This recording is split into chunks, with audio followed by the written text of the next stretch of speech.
All right, we are live. Hey guys, we're live from Breakpoint. MCG here with Patrick Sang. Patrick, how you like Breakpoint? Think this is well produced? I think it's amazing. It's a bit overwhelming, to be honest. We're on the second floor now, which is not the main floor. Yes. And as we were talking offline, Novo just did his thing on stage, and it's probably the best crypto event in terms of organization that we've seen. And it's an amazing vibe, and it's good to be in here in Abu Dhabi. Yes, and guys, I got to show you, the Bonk guy is right behind us there. Hey, Bonk, give us a wave. Yeah, there we go.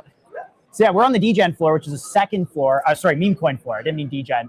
But yeah, Mike Novogratz was on stage. I listened to his talk. And if anyone knows, on MCG, I talk about Galaxy Digital all the time. They're the #1 institutional player in crypto, build all the kind of institutional rails and infrastructure. I'm a Galaxy shareholder, got to talk my book a little bit. Do you own any GLXY? Yeah, I'm an LP of Galaxy Digital. An LP in Galaxy's fund, but you don't own the shares?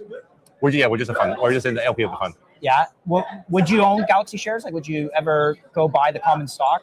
Later on, we'll consider that. Yeah. $12 billion valuation. Because we went into the LP like many years ago. Yeah. So I've been with Galaxy for a long time. Right. Before that. And how has that fund performed? Is pretty decent. Like, we're focused more on the video game side and the gaming side. Yeah. So they've done pretty well. I think we did a lot of it during COVID when we weren't able to travel. And my whole business is like human connections and relationships. So I've known like the crypto guys for a very long time. We can talk a little bit even about that. So in 2015, I got reconnected back to the whole, not reconnected, I got connected back to the, the crypto scene when I could see that this is the future. Will it replace TradFi? Will it replace everything? Absolutely not, in my opinion. But I knew that will create a niche. Yeah. So that was the point where I met everyone from Novo, Brock Pierce, Roger Ver, Vitalik, all these different guys. What year was that again? 2015? 15, 16, yeah. Okay. So yeah, that's when I got into crypto. Actually, I was based in Toronto. Ethereum was traded in Toronto. Vitalik and the guys were there. And like, there's bars in Toronto where they say, oh, in that corner, we chat about Ethereum, 14 years ago or whatever it was, 10 years ago. Yes, correct. And it was the meetup, like the tech scene. They were like, Ethereum, this new thing, and there's a lot of meetups. But ETH was $8, really, pretty early on. So, but it was around that timing. Yeah. So, did you know that it was going to go? Because like I kind of knew this was going to happen. I'm not surprised by where crypto is I'm absolutely not surprised. I'm pleasantly kind of like proud that I knew that was where I was going. This is an example I always give people, right? It would take me perhaps a lifetime, if ever, to basically just be able to meet Warren Buffett, Elon Musk, Richard Branson, Li Ka-shing in Hong Kong, all these big guys that you can work all your life, make all the money in the world, and you still might not be able to call them and have lunch. Yeah. That's why I decided in 2015, I saw this new thing coming, and I got to all the whales and the OGs before they became them, and that were like personal friends. Yeah. So now I can call people at least for a meeting, and that's where the vision came in. Yeah, that's why I like this industry too, because we cover a lot of the companies that are starting to build, and same kind of thing, building a relationship. So it's like, hey, want to pick up the phone, ask, see what's going on, and that's how that's kind of how you can find different opportunities in these markets too, is just be close to information and try and get that out there for people, and watching shows like this, because people get to express what they're doing from a business standpoint that they might not put in a marketing brochure or on a website. It's like, those are the real kind of conversations that I think. Also another thing is, like, for the viewers, I would also say, I'm more old school, where obviously I'm trying to adopt all the new tools from AI, from the phone and everything. But there's a lot of, like, since I've we met for the first time yesterday in person, and now you feel the energy of the people, the way we talk, and the little small talk in between. That's where you get the gems of the information to make decisions, right? And then, do I trust this guy? And a lot of this is only done through physical meets. So that's why I encourage everyone, even though you're on Discord and all these different channels, it is important to meet up people. That's why I think coming to these events is quite important. I'm also old school. Pick up the phone, guys. If you ever want to talk to someone, just pick up the phone, give them a call, check in. So I want to ask about your crypto, like your just like asset allocation. Like, what percentage of your kind of assets would you say is allocated to crypto? It's less than 5%. Less than 5%. Wow. Yeah. So you're this excited and engaged, and it's kind of like a little slice of. Yeah, I mean, I'll also say one thing. In November 24 last year, when Trump got reelected, I decided that I need to be in the U.S. So this year I've been in the U.S. for a long time. I'm deciding to move my predominant base in terms of time spending in New York. And the reason is, people ask me why, and it's predominantly Trump. Yeah. Right? So my thesis is, he's made more money in the last 11 months in crypto than he has in his whole entire career. He's pro-business, he's pro-crypto. I'm not pro or anti-Trump. I'm very apolitical. I'm just pro-business. I want to make money. I want to build. I want to meet cool people, young people, innovators, pioneers. And I think AI and quantum computing will change the way we live. And I think a lot of people still don't get that yet. It's just going to change so dramatically that people just don't even know what happened. Right? And as a result of that, these 3-4 years, I think, is a almost, I would say, probably would be the most important 3-4 years of my career. Yeah. And you've got to like, and I encourage, I mean, young people still have a lot more time than I do. So I encourage people to look more, understand more. And actually in 2025, I've actually put the most asset allocation into crypto than any other sector. Do you have a number? So it's not 5%. What's your number? I don't know what that, to be honest, I don't know what the number is. So there's like 4 verticals that we're doing now. So it's AI, robotics, biotech. And this is at your fund level. That's from the family office. Yes, yeah. correct. And then the 5th basket is like special sits. Okay. And so, and for people who don't understand how family office actually functions, it's kind of like your assets, and then you're picking up these different themes and baskets. And is it all private equity? Is there any sort of public? The bulk of it is real estate. Okay. Real estate. Got it. And commercial, residential? Mainly residential, but we have some commercial, mainly residential. Yeah. And what is your thesis on real estate with interest rates going up? Like, do people feel kind of like the squeeze? I mean, like, as someone who's got a mortgage in Canada, the rate went from 0 to 6% and really squeezed like my family.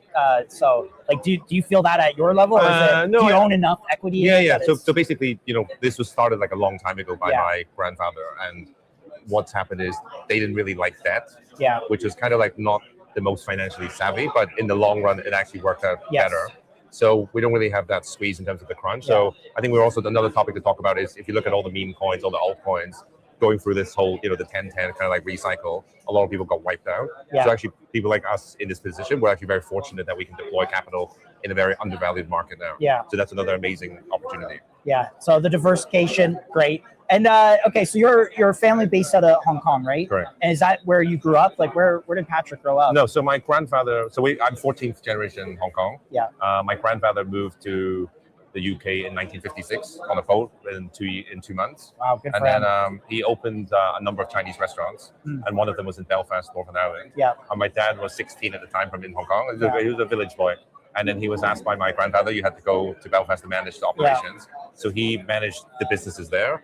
And my mother's also from Hong Kong, and I was born and raised in Northern Ireland. So I lived in Ireland for 22 years. I studied law, and then I moved to Hong Kong after. And that story is a story of bravery, because to get out of that part of the world at that time, I think, was not trivial. It wasn't like you're going to hop on a plane. You actually had to Absolutely, go, because the crazy thing, like when I look back, when I asked my grandfather before he passed away, he didn't know when he's coming back home.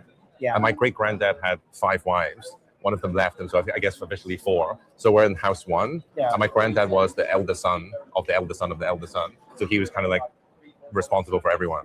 So he changed the destiny of everybody. So I'm internally grateful. You're internally grateful. Awesome. Well, I mean, great background story. Like that's pretty awesome to share. Maybe talking about your portfolio companies, like you mentioned AI, quantum, all these industries. Can you give us an idea of like what kind of businesses you have in those buckets, and any interesting standouts, especially like even quantum computing? Everyone thinks it's kind of like, single-use quantum computers that are not general compute. They're solving a very specific, narrow problem. Like, how do you see that kind of evolving? Okay, so I would say, I think we were talking yesterday also. I'm now very focused from the family office point of view to invest very early stage, incubation stage, or very late stage pre-IPO. And that's because I believe that VC and private equity has evolved the last few years to make it very difficult to make money, right? The VC guys have all moved towards private equity, and the private equity valuations are way too high to get IPO, and they're way too expensive to get acquired. So a lot of the PE firms are stuck with these massive assets. So that's why we need liquidity, and we always want that flexibility to be able to exit. Now, going back to your question, AI is obviously a big buzzword. It is going to change the world, but in what kind of manner? I don't think people have the kind of complete overall understanding as to the enormity of what's going to happen.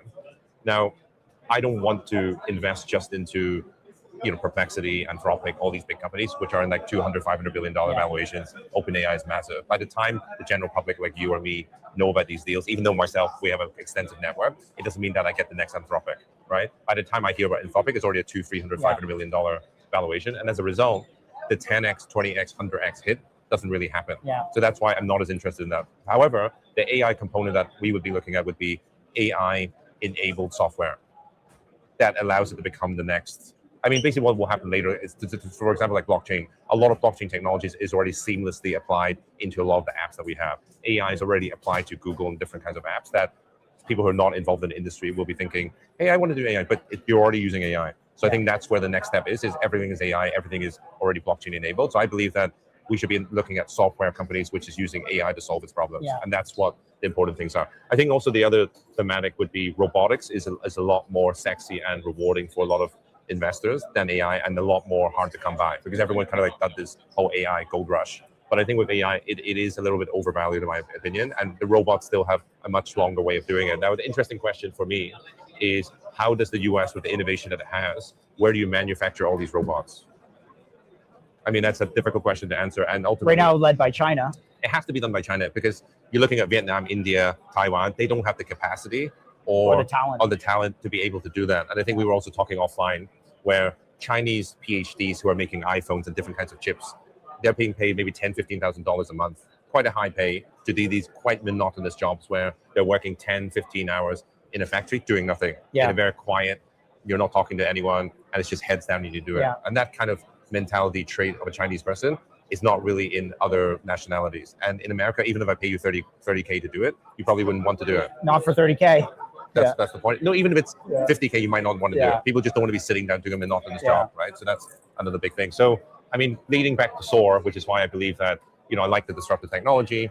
And because of this new technology impulsor, which is the energy transfer, the CPT, contactless power transfer, as soon as I saw what the professors in Switzerland were doing, I realized that we're onto like a mega win here. And I'm just super excited to be, I'm not a Solana guy, right? But I'm here in Breakpoint because I know that I need to understand how the DGen, the meme coin, the Solana guys work, both from an institution down to the programmer level. I've met a lot of interesting guys the last few days. I've learned a lot from the SOAR team, from yourself, from the Solana ecosystem. And I believe that if I'm able to understand this more, we can really utilize this to take Impulsor off to another level. So I want to talk about Impulsor, but I want to double click back to robotics because what we saw in the 2024 AI bubble on chain is that no one could invest in OpenAI and those companies. So as soon as AI started becoming quote unquote investable on chain, which it really wasn't, it was just kind of like, agents and a bit of LARPs. There was the AI 16Z bubble.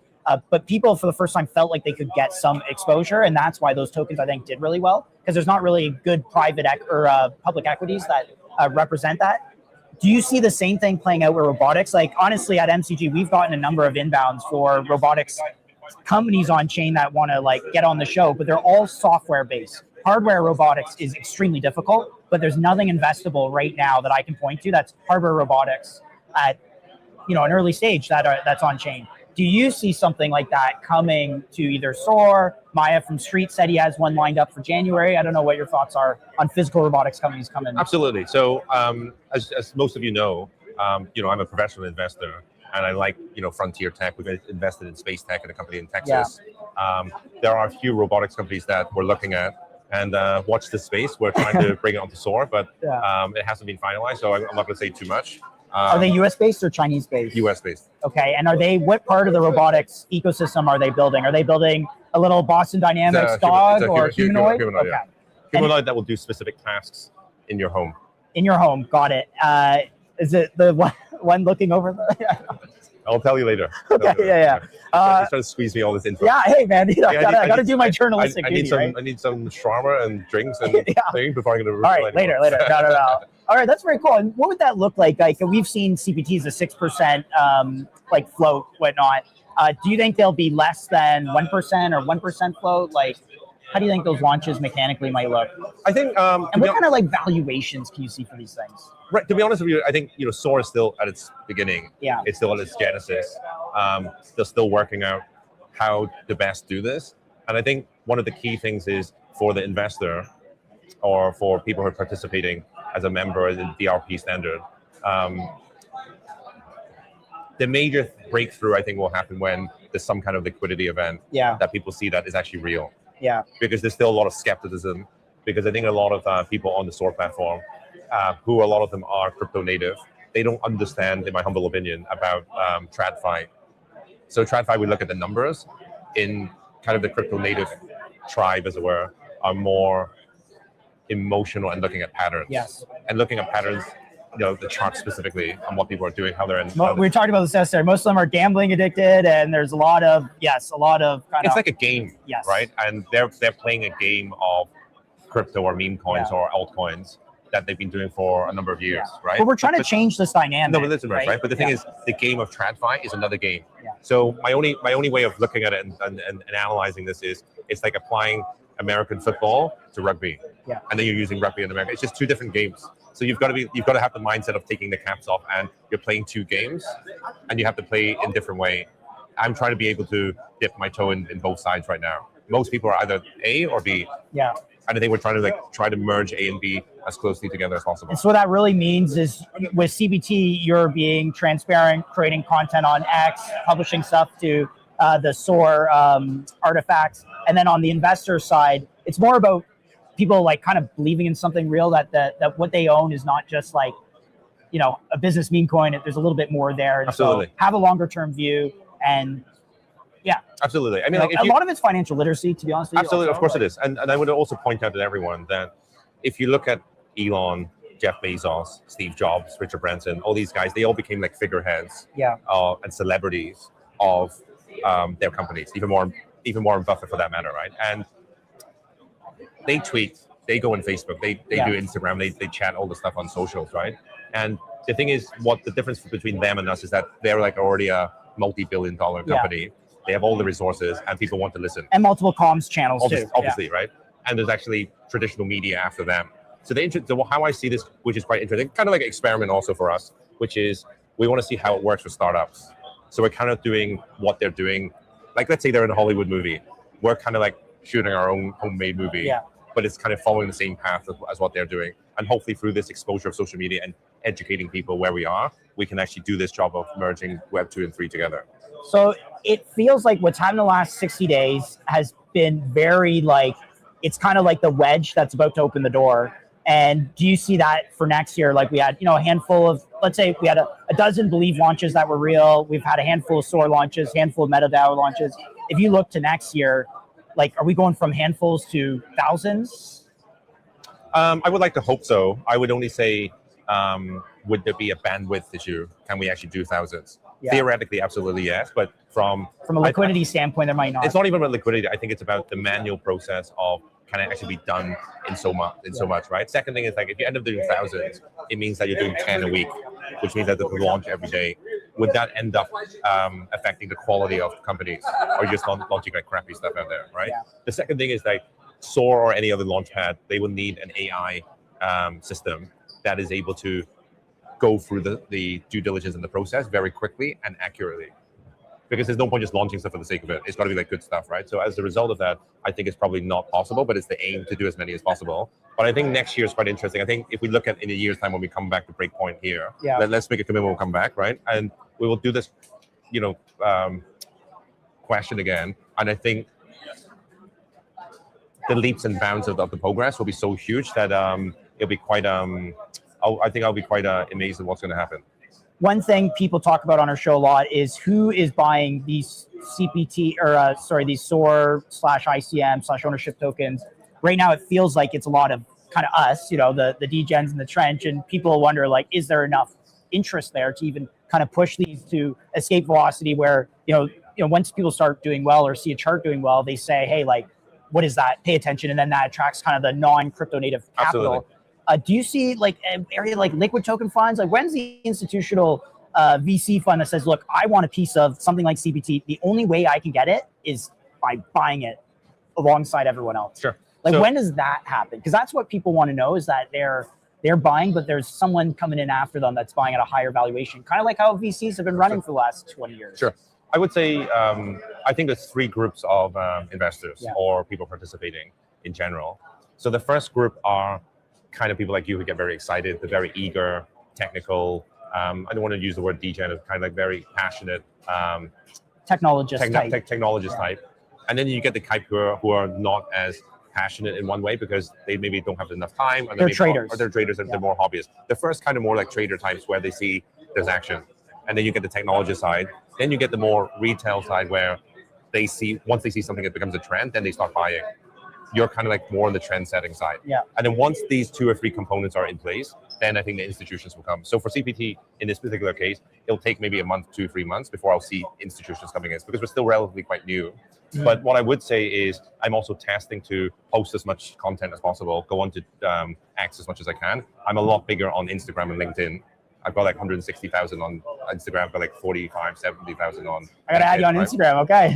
But X, I've never really been as active because I just can't manage so many things. And now actually I've stopped doing the other guys. I'm just focused on X now. So we're going to send a lot of updates, hopefully daily, I'll probably mix it up with some of my own personal lifestyle stuff, that where I'm traveling, what I'm thinking, not just the CPD stuff. But right now, X is purely focused on CPD. I've done more business on X in the last kind of 2 years than I have for my entire professional career on LinkedIn. Understand.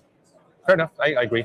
It's just become this place where people do business. Yeah, that's right. You know? I mean, LinkedIn is kind of like a Facebook where you've got to be on it, but maybe nothing really happens, right? And then I've got so much news out there from my Hong Kong government roles and all these kind of different things where it's kind of like a press release that you have to do, and a lot of people look at it and it kind of archives your data, but you're not actually doing real business there.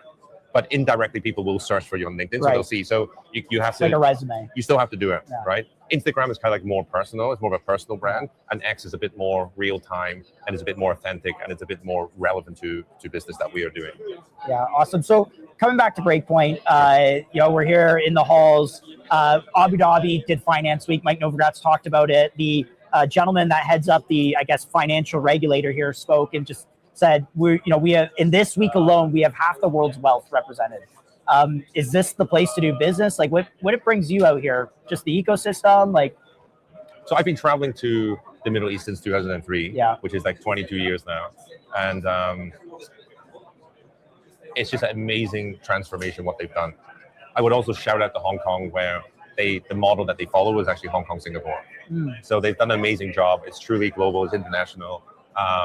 Dubai's got a lot of the cachet in terms of people coming for resident tourism, but Abu Dhabi has done an amazing job in terms of from the finance, tech, and crypto side. So we've got thousands of people here today in the Etihad Arena in Salana. We had a really good event, which is less people in the Meteora event, which is more intimate. I actually enjoyed yesterday's more. So shout out to the Meteora team, to Soju and Zan. And it's an amazing place to do business. I have a family office in DIFC in Dubai. Then we also have a asset management company in ADGF, the free trade zone here. It's just an amazing place. It's safe. It's got good schools, amazing airport. The weather's amazing. Now the weather's just the best place on the planet. The whole world is here. So I'm not living here, but I come here very often. I've assisted the Abu Dhabi government in bringing international investors to come to live in Abu Dhabi. So I'm working very closely with Abu Dhabi government. Do you have a place here in Abu Dhabi? In Dubai. In Dubai, yeah. So Abu Dhabi, I just come very often, and I do a lot of work together with the government to help them from the Asia side. So I'm also very close to see how open-minded they are in the crypto space. I want to ask you about Meteora. Yesterday, Matt Dobby was, I agree, intimate, a lot of fun, great relationships. Meteora is nothing new. They've been around for a while, but they really got that unlock in allowing people to kind of like permissionlessly deploy like new launches. We ended up, Believe, I think, really catalyzed that, and everyone paid attention. But there's, Bags app, a ton of others. Just like, I don't know what you kind of knew about Solana, DeFi tech earlier, but they also seem, and I'll give them credit, they seem to also be seeding the ecosystem, right? Like supporting things like what we do in the different launch pads and kind of putting on that conference to say, look, it's Solana, but we're our own little and growing ecosystem within it. I don't know if you have any thoughts about kind of what they have done to kind of foster all this. Yeah, so I was, I had a long chat with both Soju and Zan yesterday.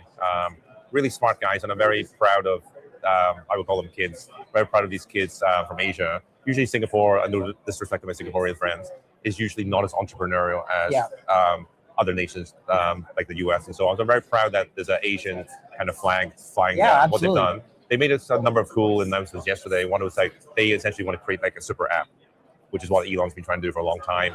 WeChat's done it very successfully in China. So they're wanting everyone to go on Meteora, and they've done an amazing job. And they're a great supporter of SOAR. And the reason being is that they believe that this problem needs to be solved, and SOAR is like the best solution out there to do so, at least to attempt to do so. And we're now working together with Meteora to see, at least from my own Impulsor and Patrick Sang standpoint, to see if we can help them to bring in my capital markets experience to try to help them to take them to another level. Yeah, I got to give Zen a lot of credit.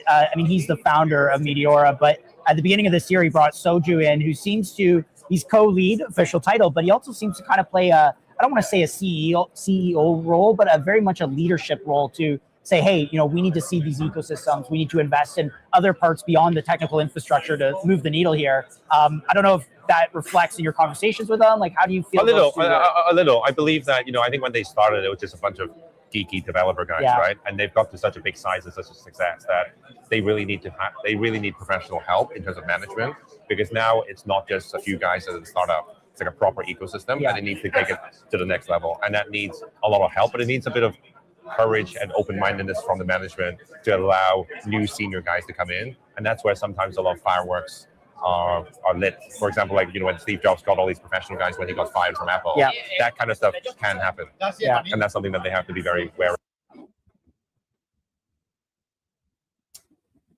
All right, my guy, Chill. How you doing? Yo, GICM, bro. Oh my goodness, guy, Josh. Wow, you sound amazing. Chill has a new mic. What's up? Let me see here. Oh man, I love this view. New mic, Chill. Yeah. New mic. That came clear. That came really, really clear. Let's go. Leveling it up a little bit. Next is Starlink for the Wi-Fi. Yeah, I love it. As you can see, I also have a new camera set up, so we're trying this out. Still work in progress, but you know how we do it here. We try and it's looking good, bro. It's looking good. Yeah. Thanks, bro. Appreciate it. Yeah, man. How was your week? Like, what a wild day so far. But yeah, how was last week? Real quick, Josh. I think for me, you're not. I don't know if it's just me, but you're not you're cutting out a lot for me. Not mic quality or anything like that, but all right, I'm not sure if it's just me. Yeah, I'll try and reset. Oh, sounds good. No, I think it's like connectivity. Even with the YouTube video towards the end there. Sounds good to you, Top Fumbler? Okay. Maybe it's me. Maybe it's me. Real quick. Let me just do something. It's that Florida internet, bro. Oh, you know what? You're probably right. Yeah. Thank you. All right. I think that fixed it. Yeah. My bad. I think we got the right mic now going. That should solve it. Chill left. Whoa. Yeah, there we go. Chill, I think I figured it out. The problem is I had the wrong mic selected. So let me see. I still can't hear you. Is that much better? I think it's like a connection thing. I don't know if that's me or if that's. Well, thanks, guys. Chat agrees with me. I think it's loud and clear now. We might have a little bit of a connection issue with Chill, but we're going to try and get that sorted, guys. Apologies. We're fresh back from at Dobby. I am extremely jet lagged and exhausted, to be honest with you. That was a wild week. Chat, hearing you both good now. Okay. The key here is can Chill and I hear each other? That's the problem. Chill, I don't know if you can hear me, buddy. Just let me know. Oh yeah, he's resetting. So, all right, I'm gonna kick us off here. All right, just give me a second, guys. I'm just gonna let Chill know that it maybe is on his end, and maybe I'll keep this video going for now until we get this sorted. Yeah, I mean, looking out at their stack or vertical, it's like you have Pump Swap, you have Radium, you have Orca, which is a little smaller. Then you have Meteora. They're kind of competing in this trading infrastructure layer across Solana. It seems to me like they long-term will win. Radium was the leader there for a very long time, but they've kind of, fizzled out a bit. They've fizzled out. They aren't doing the things that Meteora is doing. And it's not just ecosystem, it's building good technology, of course. Do you think it's because of they become complacent, and I wouldn't say they've become lazy, or are they just not innovate? Are they not just continuing to innovate? It's a leadership problem, I think, more. I don't even know if Radium's based in the US or not. I don't even know anything about their team. Yeah. They're just technology that people, when they click a button, it's routed through their infrastructure. And to the end user, obviously the trader doesn't necessarily care. They're looking for execution and price. Sure. But I think there's something to be said when you create ecosystems, you attract capital to them because people want to build somewhere, but then on the investor side, people want the best product to invest in. And to do that, sometimes you got to kind of facilitate, the media arm like MCG to build awareness of what's going on. You need to facilitate the launch pads like Source, a great product that's investable can be put out there, and then the technology side for things that are fun and nice to use. So I just think they've done all three of those things really well, and that's why they're. All right, guys. Thanks for just bearing with us here. We getting back from Met Dobby and just trying to sort it all out. Chill. How about now? Are you Chill? How you doing, buddy? Is that working? Oh man, I we'll see what Chill can get going. I'm gonna hop into it. Maybe I'll start with just real quick a recap from what went on at Breakpoint. As you can see, this is me and Patrick. I got a lot of time to hang out with Patrick over the last kind of like few days, over the last week, and it was amazing. Patrick is a really talented investor, also just super tuned into what we're doing. He understands crypto really well. Of course, he's been an investor in the space. He's really focused on making Source successful, and as well as CPT itself. So really excited kind of for what CPT is doing and his role in it. I don't know how urgent this news is coming out, but apparently there's an announcement to be made today on December 15th, 2025. So keep an eye on this, maybe add this to a watch list. He seemed pretty excited when I was hanging out with them on that interview. There's even some moments there. He was like, "Oh, we'll talk off camera and stuff." So, I think definitely keep an eye on this. I'm pretty excited about it. I own a good amount of CPT. Bought more. This looks like a physical product that they are releasing soon. Not exactly sure what this is.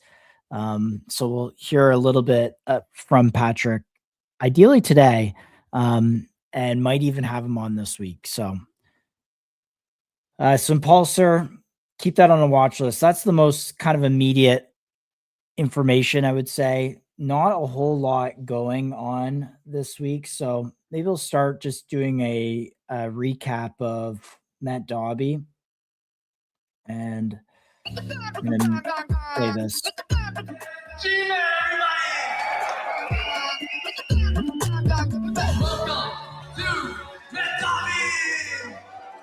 For Mutual to be successful, we have to fix tokens. We have to invest time, energy, effort into teams who are trying to push this frontier forward.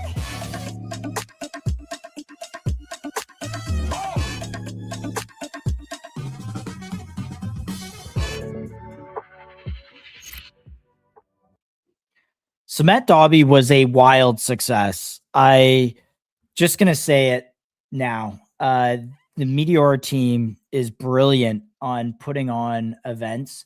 The energy at Met Dobby was great. The projects there were awesome. Obviously, it's all kind of like the LP Army and mostly their Launchpad Eco, but there was a number of different types of projects showing up. I think this was probably like definitely the best crypto conference I've ever been to in terms of production. To me, it feels like pretty obvious at this point. Solana is going to flip Ethereum, so we'll see if that holds true. But just man, the energy at Breakpoint was insane. So a few highlights. I mean, Mike Novogratz got on stage. You all know I'm a huge Galaxy Digital fan and shareholder, but he got on and just said, look, like Solana and crypto broadly are going to be higher in the next couple of years. We might see some chop here, but the liquidity cycle is coming. Even Raoul Paul of Real Vision said the liquidity cycle is coming.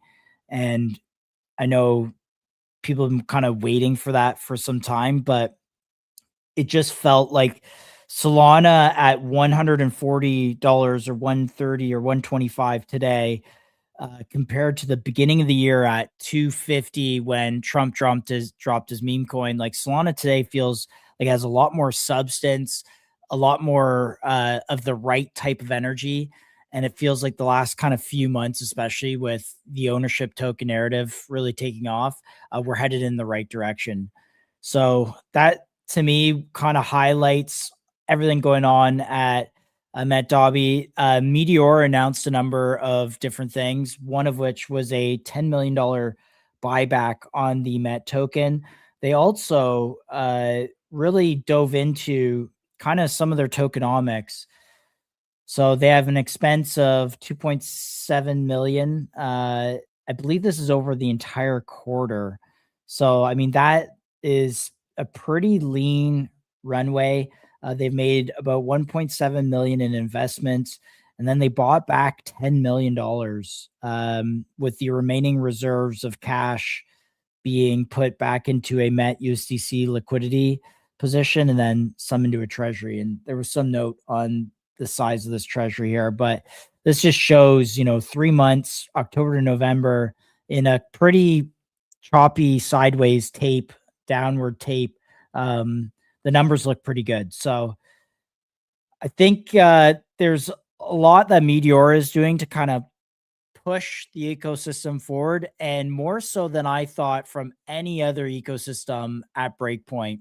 I didn't see anything from the pump ecosystem. I didn't see anything from Radium. Soulflare. Was it Soulflare? I think it was Soulflare. Yeah. Soulflare? The big yellow wallet. Am I getting that right? I think it is. They were sponsors. Soulflare. Yeah, Soulflare had a bunch of big announcements around like a credit card and just a new hardware wallet coming, which was pretty bullish. But yeah, Meteora is clearly in the lead, and all their ecosystem projects are doing really well. The stage and quality of production was amazing. Let's see. We begin on another phase of Meteora's journey. Phase 1, rebuild, regain trust. Phase 2, accelerate, innovate. Phase 3, TGE, rally, and Met Dobby. Let's begin phase 4, dominate. Let's start over from phase 1, that user said. Yeah. I mean, this was here's the MCG panel. By the way, you can go watch this later. I'm not going to play it, but I came out with some energy. I'm not going to lie. After, this is 4 p.m. Everyone's been sitting there all day. The main happenings is happening in the main room where all the booths are, and outside. People want to be outside. The stream was a little choppy. I'm not going to lie. I don't know if that was a internet connectivity issue at Met Dobby or what, but this panel was with Purina and Oro Gold. Two pretty interesting projects. This one is kind of like a stablecoin yield staking protocol. They use rebasing, which was interesting. First time I had heard about Purina, but they had $30 million in TVL, which is not insignificant. And then Oro Gold is like a gold staking product built on Meteora. Domini obviously hosting. Great energy. We brought the energy for sure. Let's see, anything, the LP army, a big part of it, big room of people, and then, some side chats. So overall, Met Dobby, pretty amazing. Breakpoint, pretty chaotic, but really, really exciting. Of the stuff coming on Solana again, probably the biggest conference. So I'll pause there. Those are my high level thoughts. I am extremely jet lagged and tired, by the way. So we're just gonna get through the grind. Chill. What's up? Yo. Can you hear me okay now? I can. Okay, perfect. I can hear you well. I can see you well. I love the new camera. Love the new setup. Awesome. GMCG, everyone. I can actually hear things and interact with Josh now. But hope you guys have been doing well. How was Solana Breakpoint and Met Dobby? How was it to see it like in person? Like good. Met Dobby felt much more intimate, like in terms of the people I was meeting with. I'd met them online before. So it felt like more people that I jive with and work with on a day-to-day basis.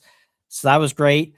Breakpoint was just chaos. There was just people building all sorts of stuff and investors. And what was really interesting, though, and the head of the Dubai investment, digital asset investment authority, his honorary, I can't even remember his name.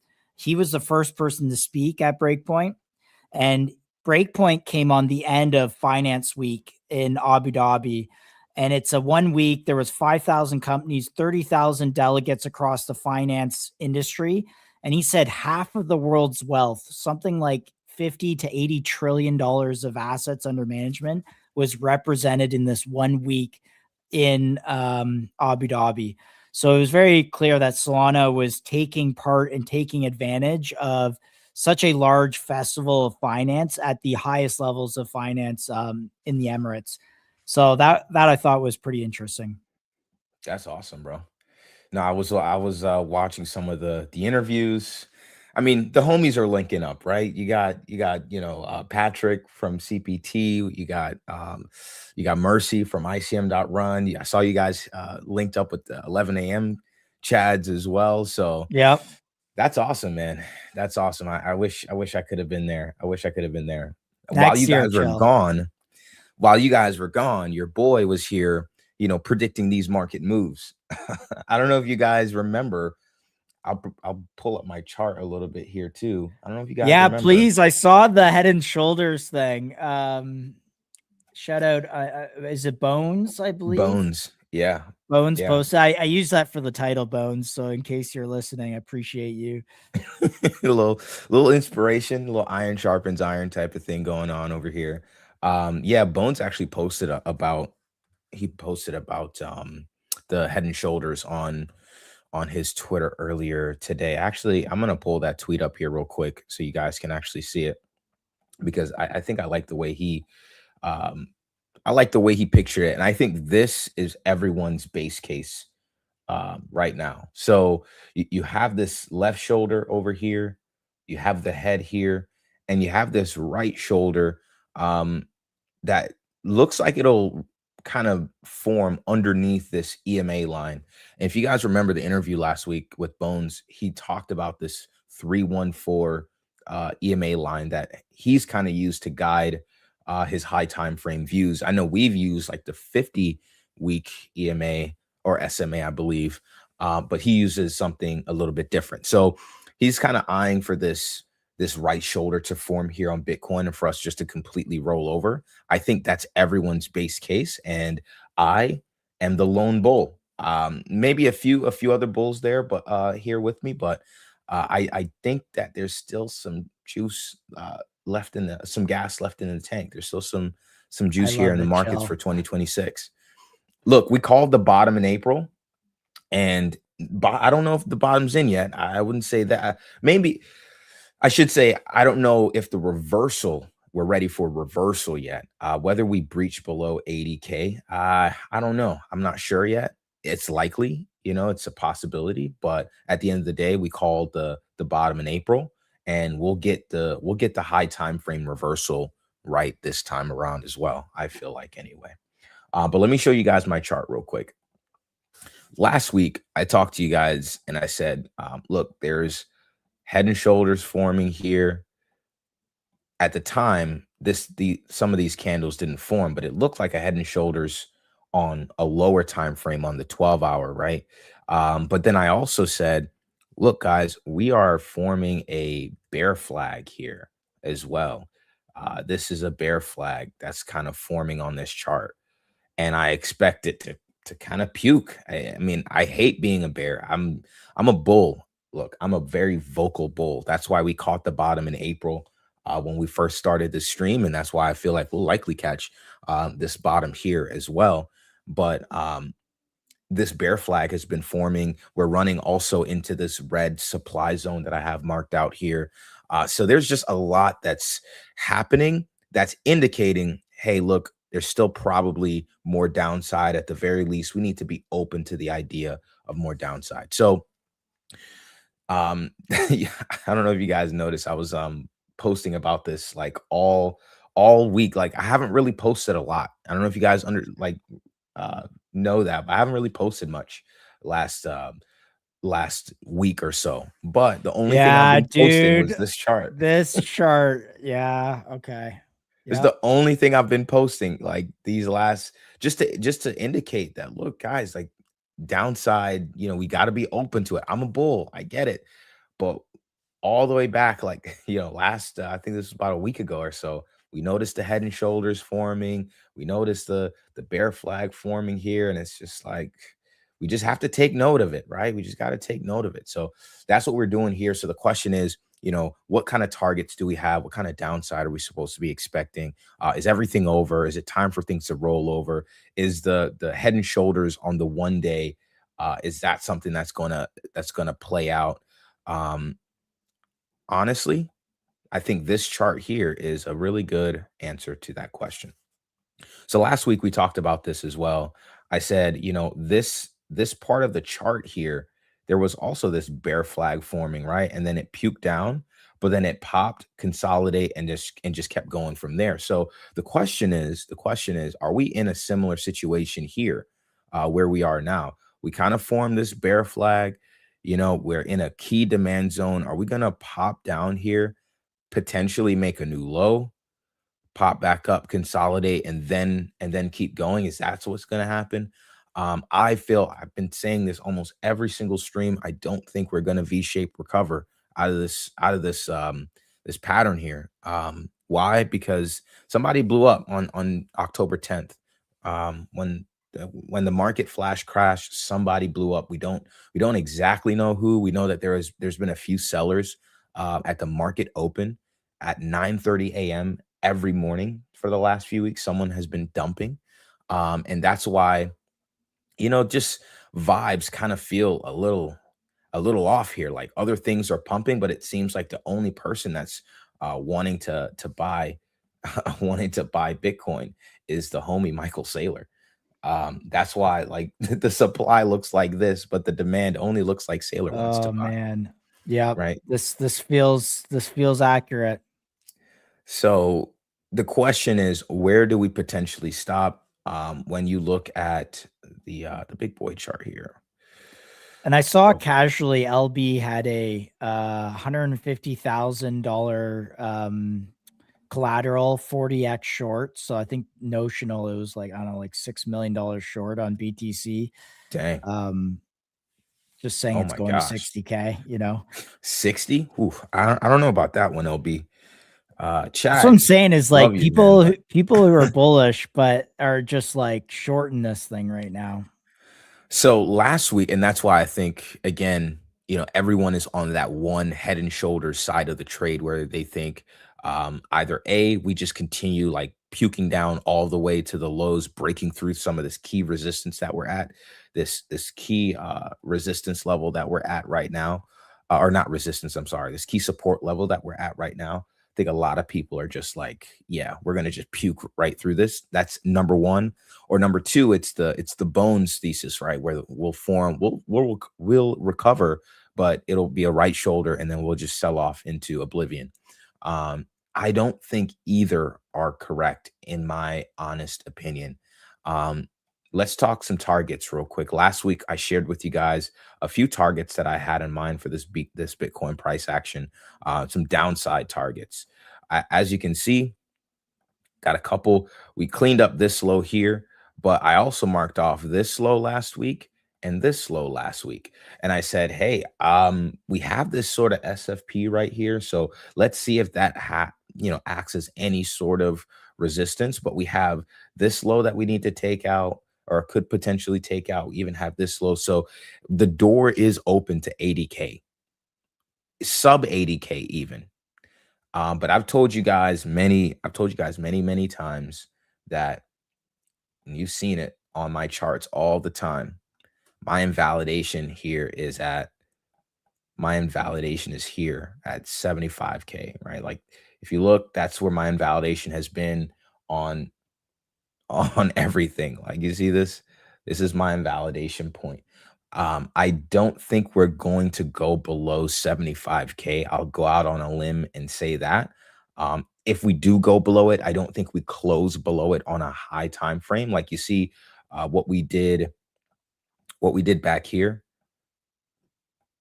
Let me just go to the 12 hours so you guys can see that a little better.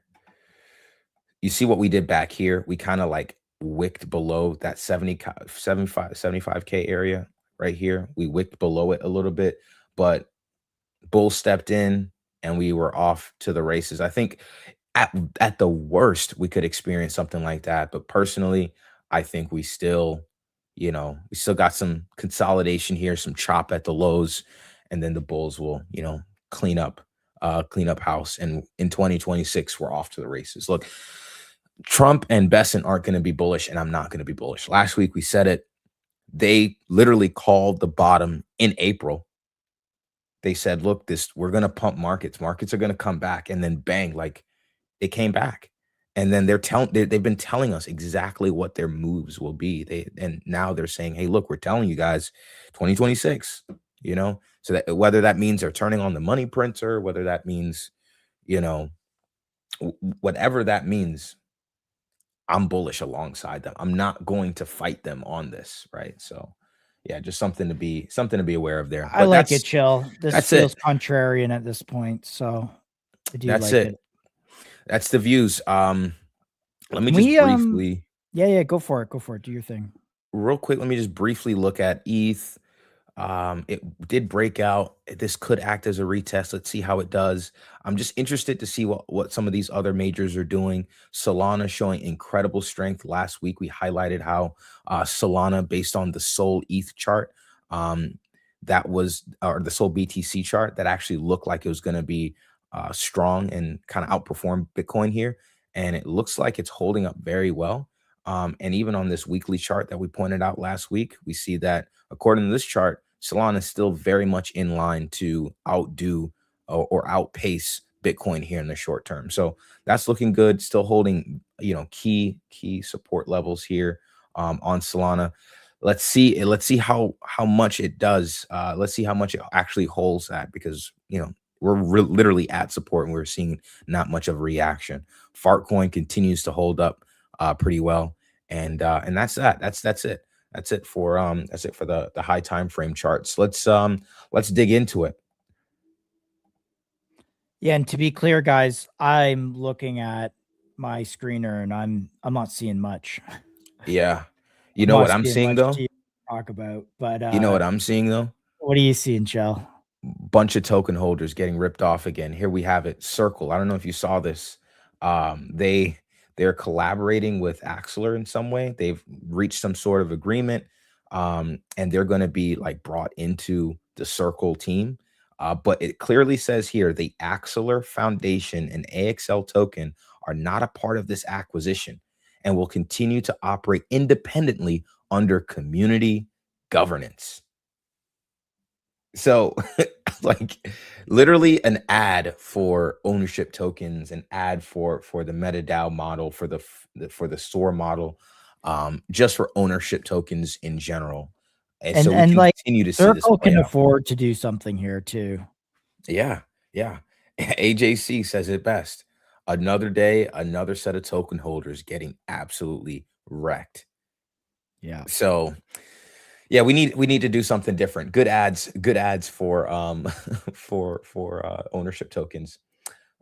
Speaking of which, can we go to the top tweet that I sent you in private? Because this just dropped like 10 minutes ago.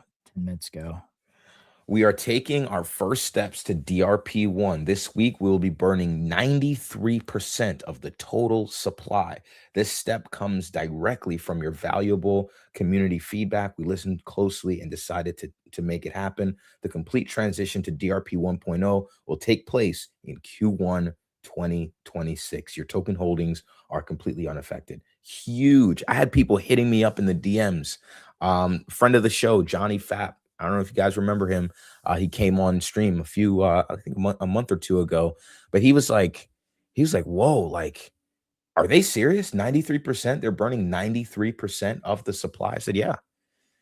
Welcome to SOAR.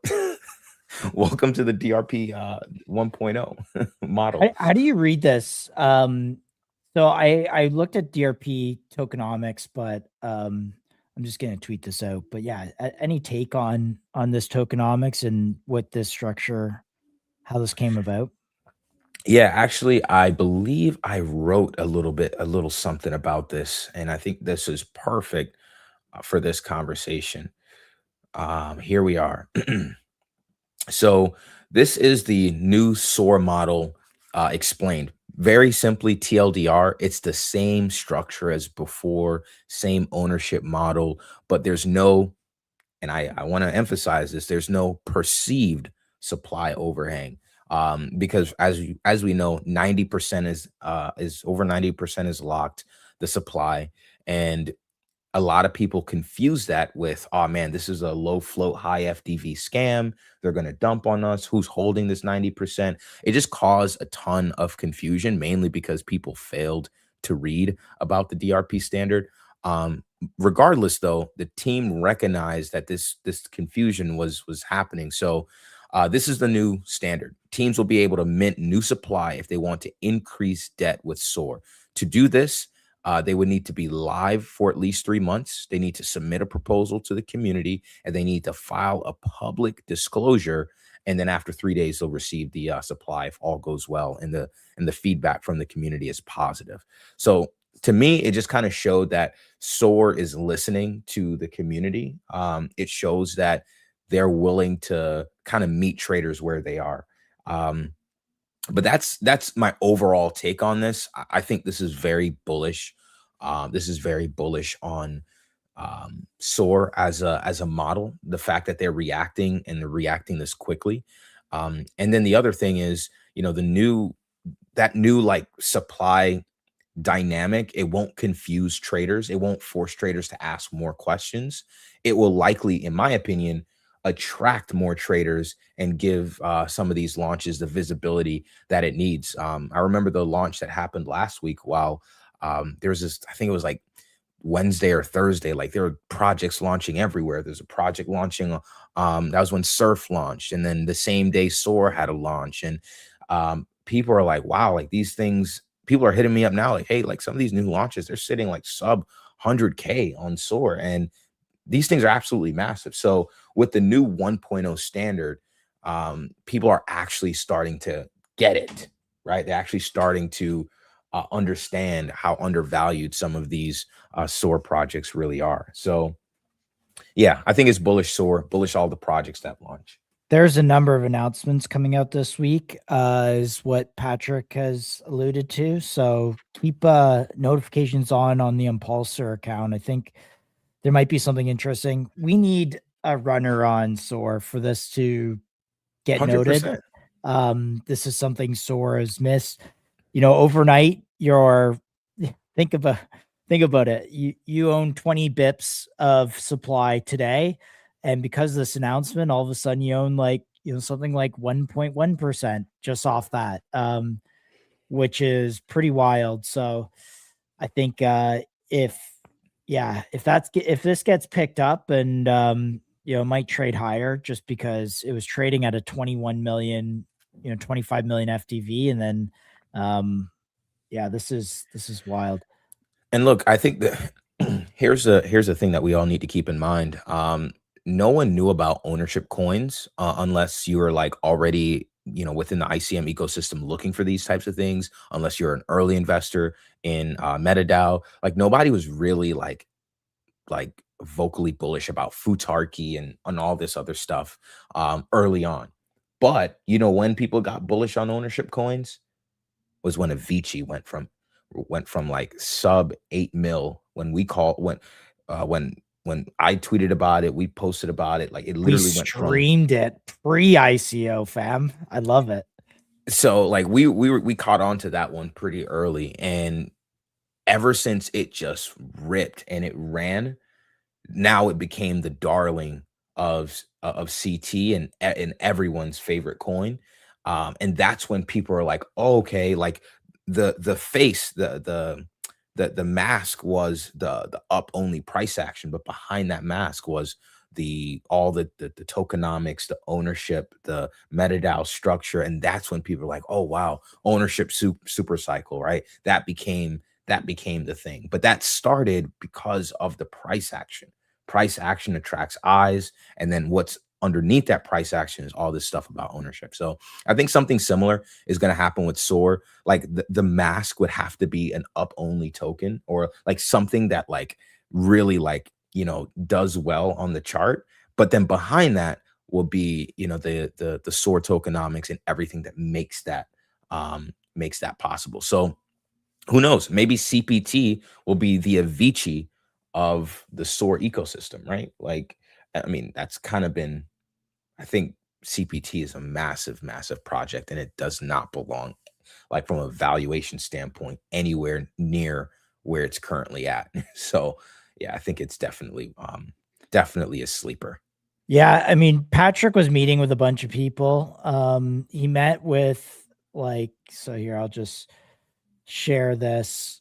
Just someone really well connected. So meeting with the 11 a.m. guys. By the way, so I met, this is John here. He's actually the co-founder of SOAR. So him and Tom started SOAR. We're going to get John on. John is the technical mind behind SOAR, doing all the front end and I guess smart contract infrastructure.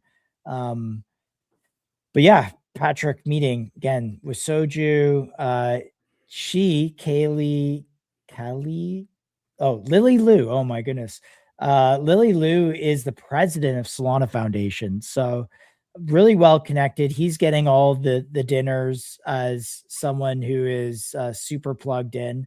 And yeah, I think this was a great networking week for Patrick. And we spent a lot of time like him just on side chats, like just hanging out. Like when we spent a lot of time, like Patrick and I became good friends. It's like we really just like he's really excited for CPT. So yeah, we'll see where that goes. I want to shout another project real quick because our boy Spencer Kinney also tweeted out saying several new bangers we've been working on behind the scenes at Orgo, regularly scheduled product updates tomorrow with larger announcements coming later before 2026. We'll share next year's plan to execute where we will grow and hire, and where we will see the most interesting opportunities in both computer use, agents, and capital markets before the end of this year. Interesting that he dropped capital markets. I've not seen this before. This is his first time that he's iterated this explicitly. So, you know, I don't know what computer use and capital markets means, but I don't know. This phrase stood out. But yeah, Orgo. I mean, I chill. I don't know if you can tee up a chart real quick of Orgo. Yeah, got you. If that's possible. But this is the first Spencer Kinney post we've had since, like, I mean, maybe not post, but something of substance since we had him on later in November, I believe. Let me see here. Let me actually take a Top look. Fumbler says, I think SOAR should announce an airdrop for platform usage. I think it could really help bring eyes to the protocol. I do agree. However, it's still really early. I think SOAR needs to have a runner. SOAR really needs to attract trading liquidity and have a runner against its projects, in my opinion. Let me see here. I am currently having a little bit of a struggle. A little bit of a struggle here. A little bit of a struggle, but we got it. I'm trying to pull up the chart real quick. Yeah, my bad for putting Chill on the spot here. You're good, Brody. You're good. Some technical difficulties here this morning to start the stream. all good. I think I got it here. I think I got it. I'm just getting it. All right. So this is another one that will be converting to an ownership token. So if you're listening to Spencer on the last MCG stream, he said that he'd been speaking with Maya as well as SOAR for potential migration.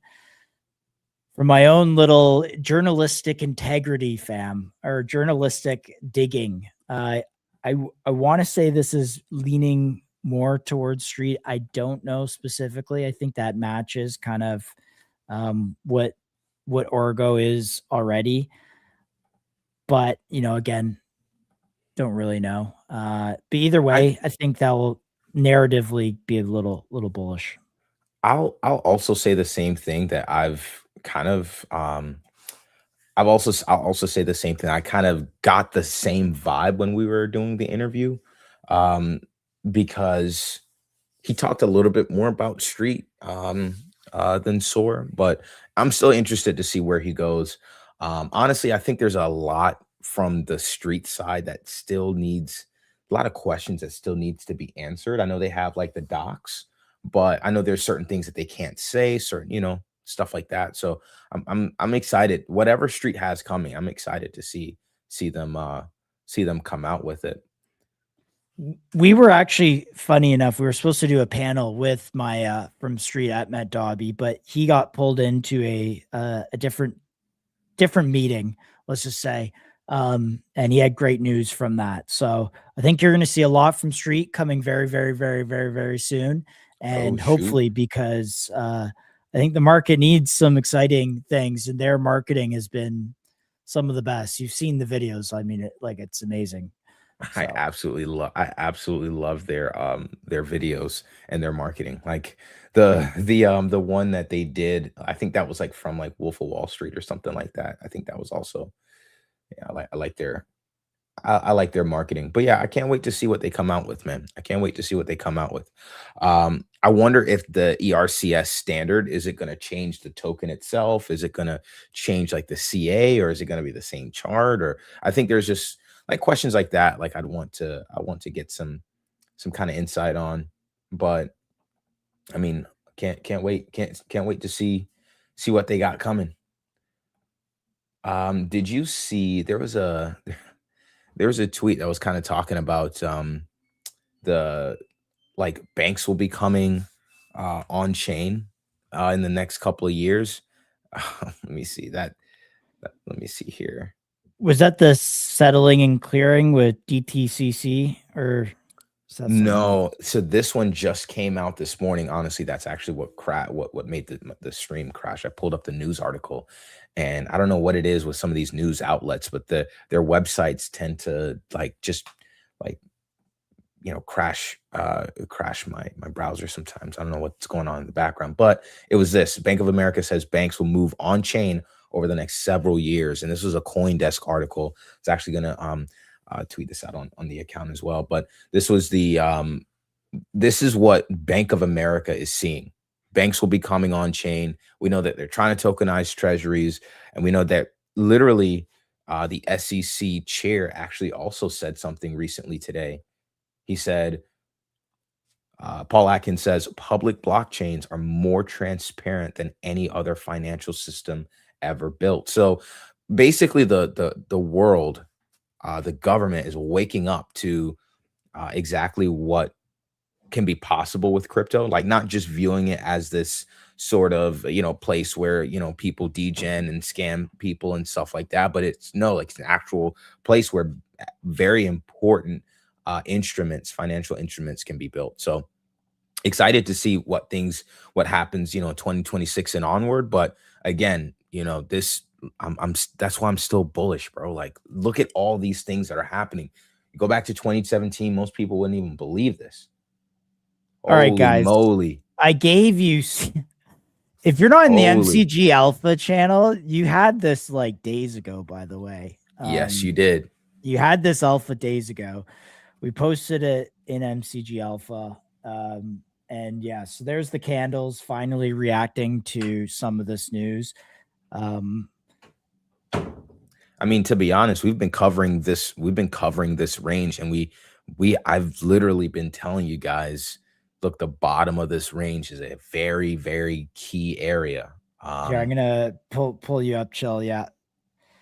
The bottom of this range here, we've been flagging this every single time. Literally every time it hits, it gets a good bounce off that. So bottom of the range was a very, very key point of interest. And, with the news that just came out, I mean, look, CPT is this is only the beginning. Guys, it's Patrick Sang. Like the Sang group or his family office is like, these are one of the, I don't know, the richest families in Hong Kong. Like I don't know. This is just this could get, we need a runner on Meteora Eco / Soar, and this thing is just candling.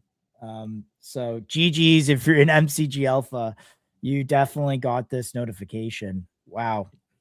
Freaking G's on this, guys. I mean, this is another one that we've been covering since launch. And, you had to kind of wait it out a little bit. It took some time for this chart to consolidate, but this was the time to buy, right? Like throughout this entire area. And man, looking absolutely fantastic. Looking absolutely fantastic. Meanwhile, while we're actually trying to highlight great projects and things, the crime continues in the markets. I don't know if anyone's seen the Pippin chart. Some entity cornered 75% of the total supply.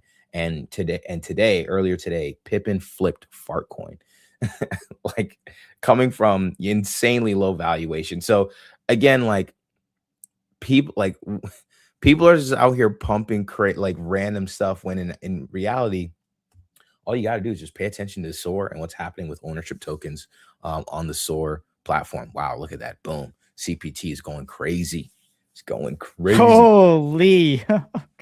Going crazy. The homies, we bought this at the ICO. So, I think we're up 2x on this on the old MCG treasury. So GG's to us for holding it.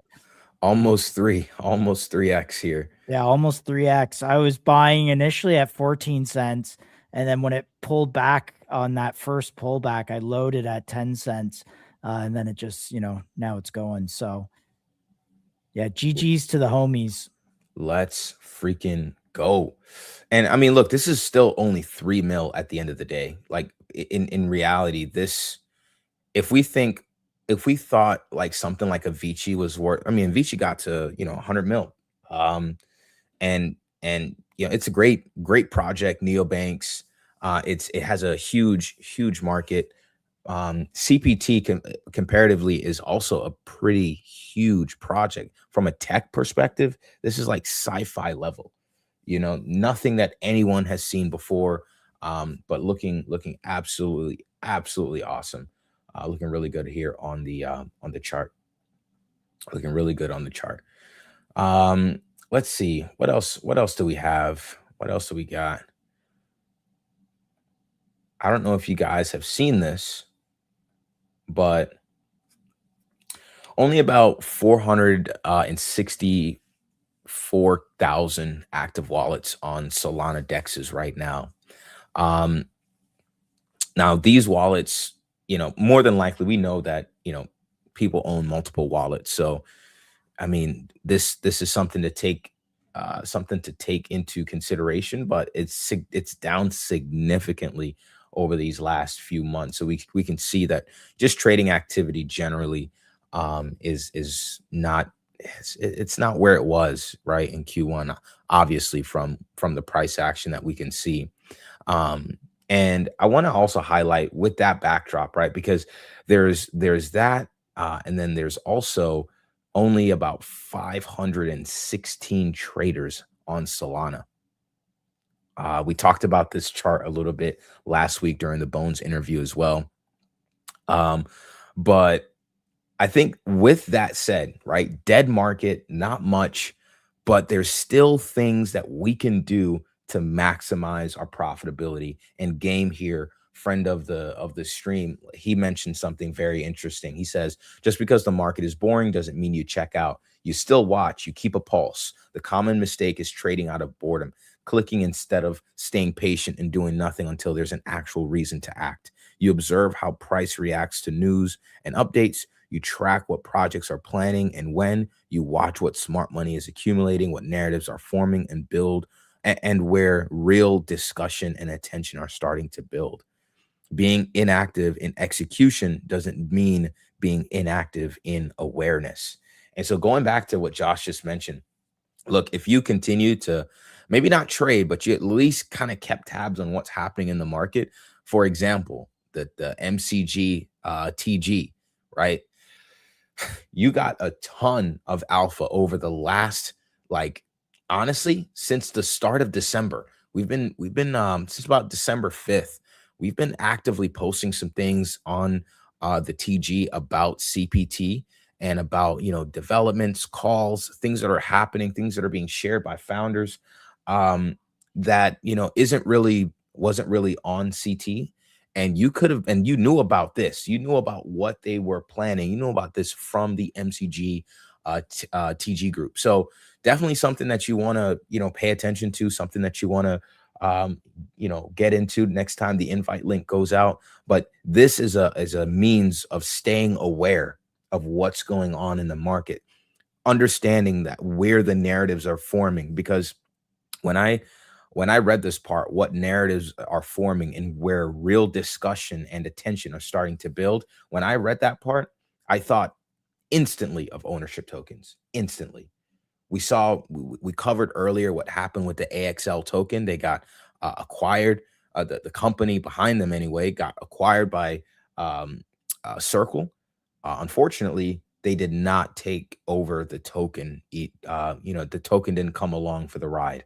So something to pay attention to, something to keep in mind here, because at the end of the day, this is where the real discussion is happening. This is where real change in crypto can take place. It is through this sort of like ownership model. So if you were paying attention, you're following the MCG TG, you had a lot of value and a lot to take away from the discussions we had there and what we shared. So great stuff. Definitely don't pay for Telegram groups. All you need to do is in the MCG TG account. Literally. So, yeah. And meanwhile, while trading activity is going down, the number of active traders is going down. You can also see that the meme coin dominance in altcoin markets are also going way, way down. We saw it there in January 2025. We saw what happened there with the dominance of meme coins. But now we see that the appetite for meme coins are kind of, they're kind of, you know, dissipating a bit. I mean, if you ask me, I think a lot of people are pivoting to prediction markets. A lot of people are pivoting to ownership tokens. The interest in meme coins will always be there, right? Degens will always degen, you know, they will always, you know, find something to buy on chain meme coin wise. I'm not saying meme coins are bad or that meme coins will never come back. Not saying that at all. What I am saying though is, you know, people want something more than memes, right? Yeah. More than just this blanket utility. They want something much more. And that's what models like Soar and what models like Street and others continue to push forward. So great stuff happening here. Great stuff happening here. We do have to do one thing before we have Loyal joining. I don't know if you have one last segment. Maybe I'll tee it up. Yeah, no, let's jump right into that before this Loyal segment. Okay. Our friends over at Mobi just announced that you can import your wallet to the Mobi app directly. So I'm just gonna pull this up. And there's a video of it here. So we'll just play this quick. Just full screen it. All right. I got to remove this. Add that. All right. Let's see this video.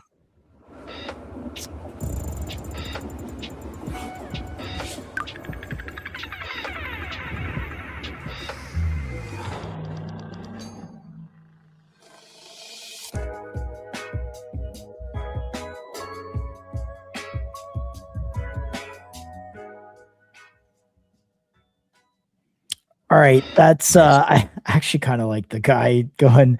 He wasn't very happy with his Bitcoin price going down. But yeah, guys. So Moby and Mateus actually called me earlier this morning just to go over this.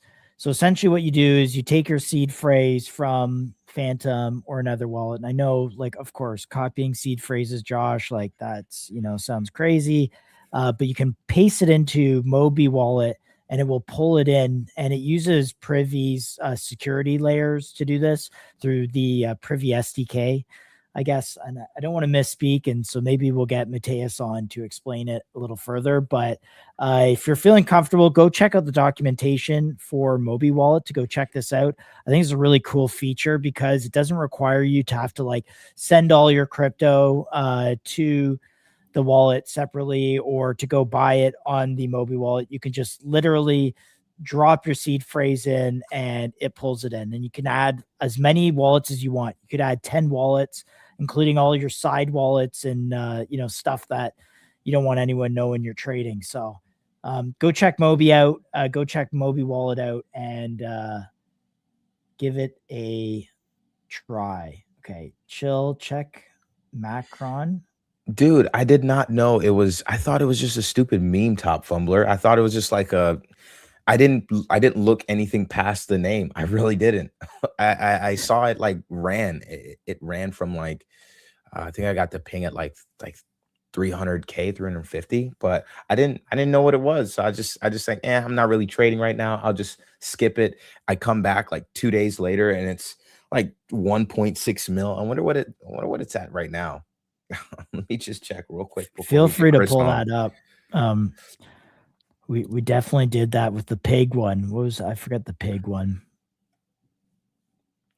Let's see. Do you remember the pig one? What was the pig one that someone dropped that Moon Pig, bro. Oh, Moon Pig. Oh, back in the summer, somebody called Moon Pig on our stream. They're like, you guys should check it out. and it ran to like $100 million. Oh yeah. My goodness, that was the most painful experience of my life, missing that.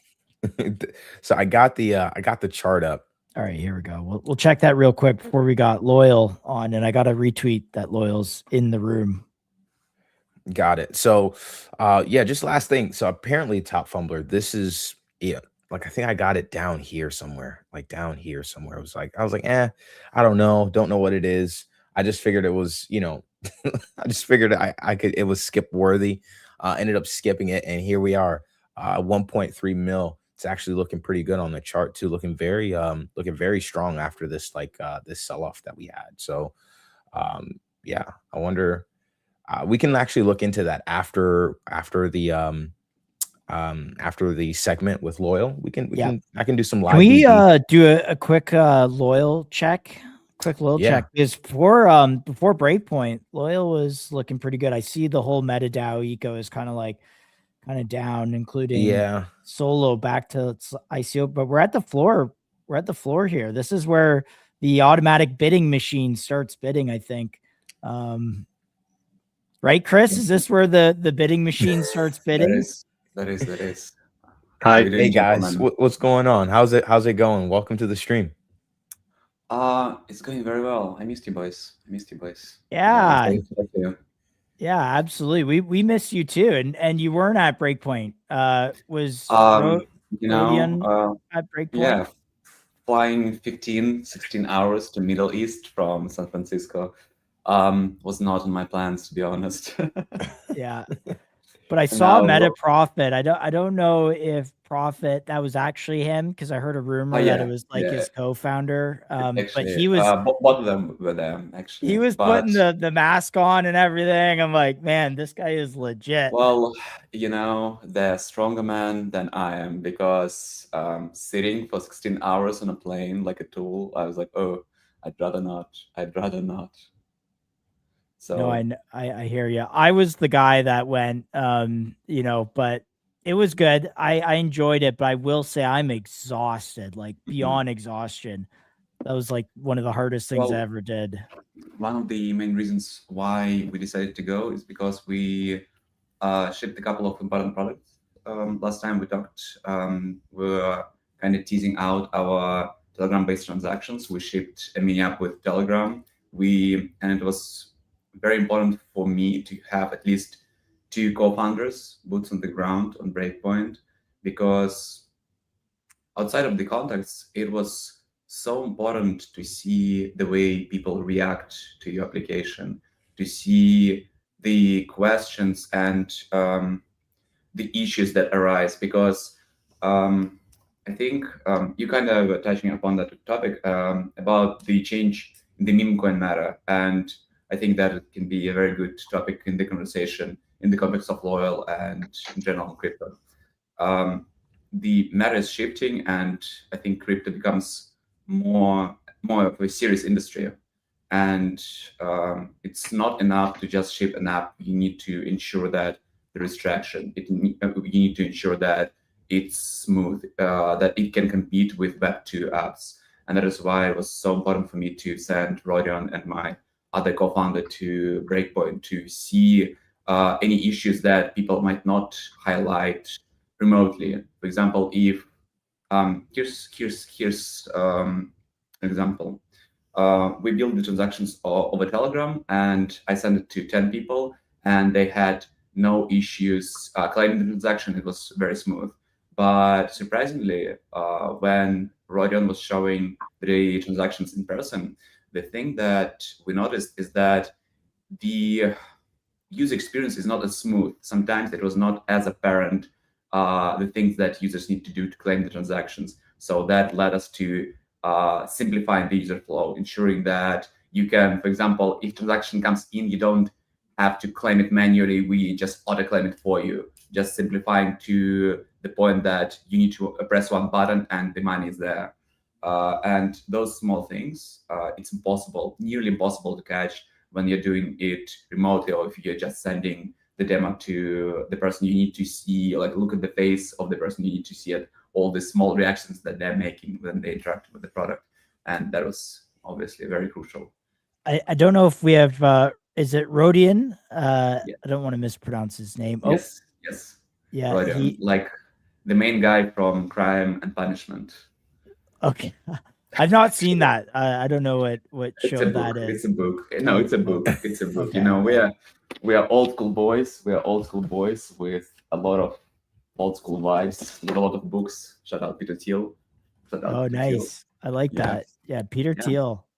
Very.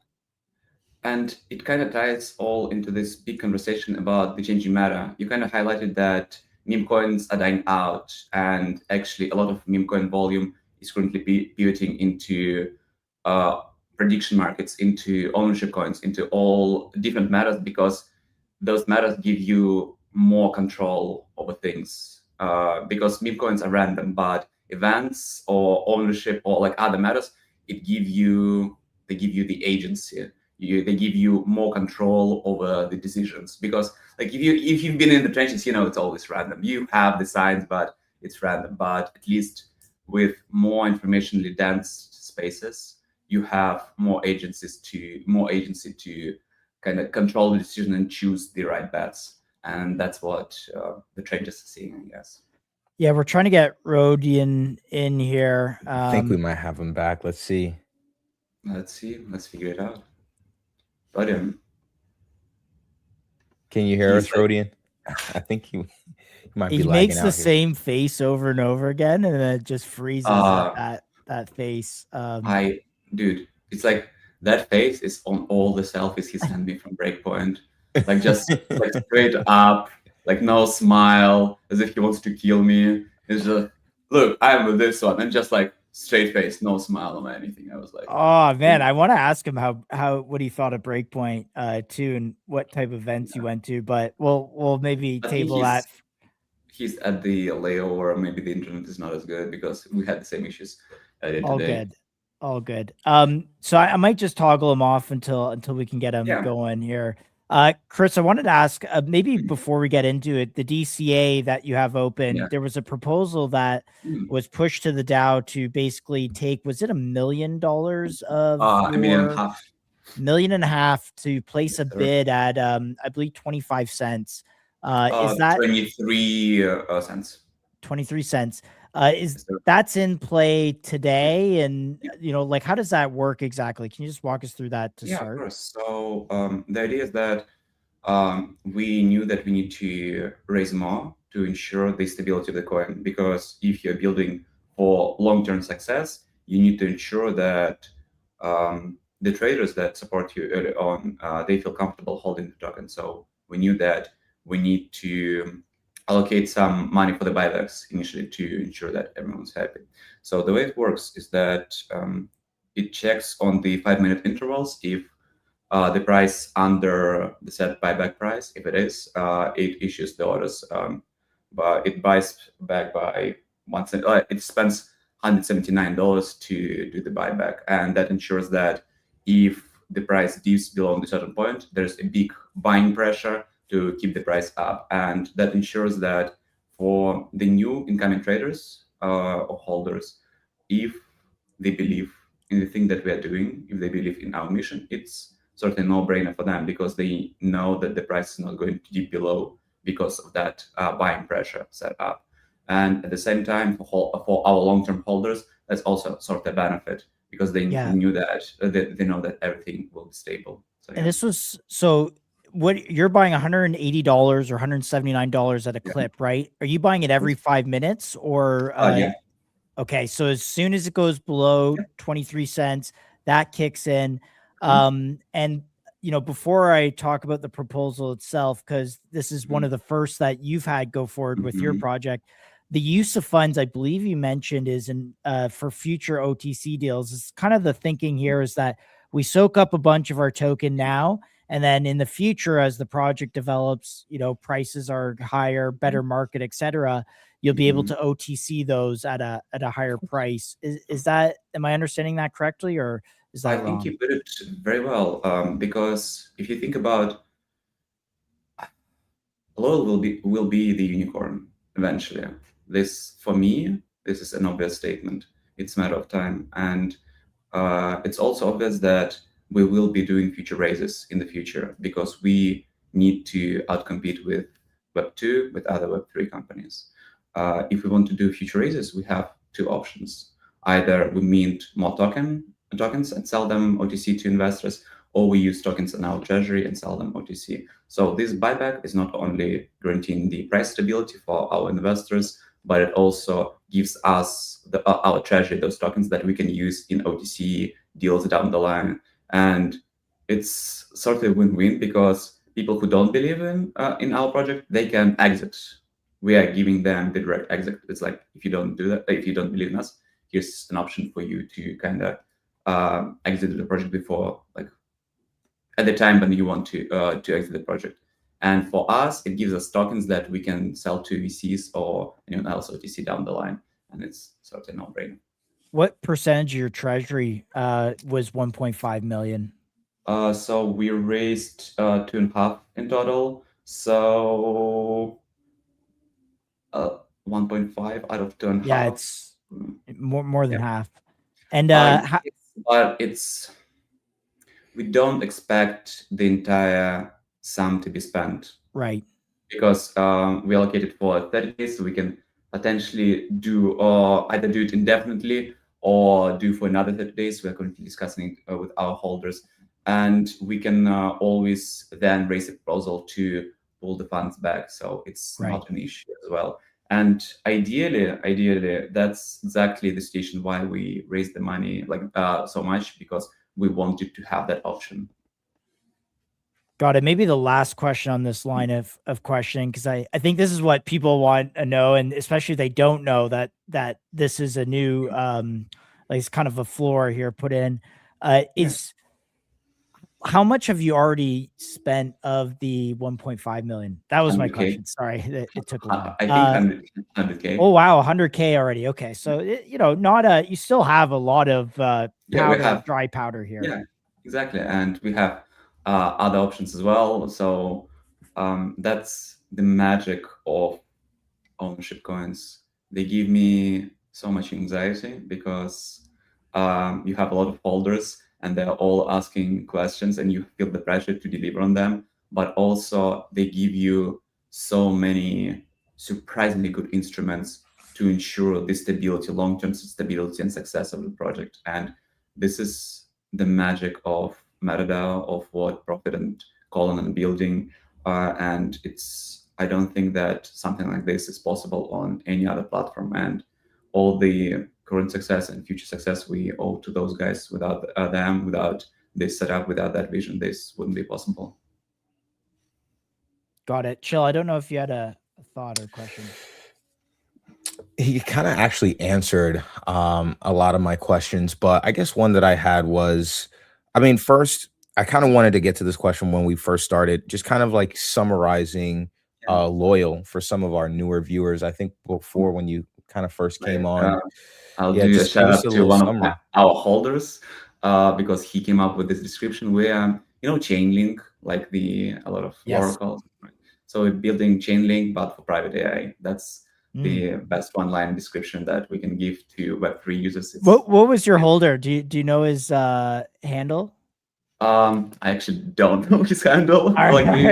We have a Telegram group chat with like our whales and holders and of course. we're brainstorming ideas, and it's sort of like it's one of the other things that is so wonderful about this experience because you have people who put the money in you and they're always there. They have their own network of contacts. They can introduce you to new people, but also they can say like, yo, maybe you can try this positioning, or hey, how about you look at that point and maybe you try to adapt that point to you. And that was so good. Like actually, it is such a good experience to have a community of people who are sincerely rooting for you. Yeah, 100%. And the other thing is like, I feel like projects kind of need that one liner that can really deliver everything that you're building in in a very simple way, something really quick. And oftentimes that comes from the community. That comes from that network of people that are just really passionate about what you're building.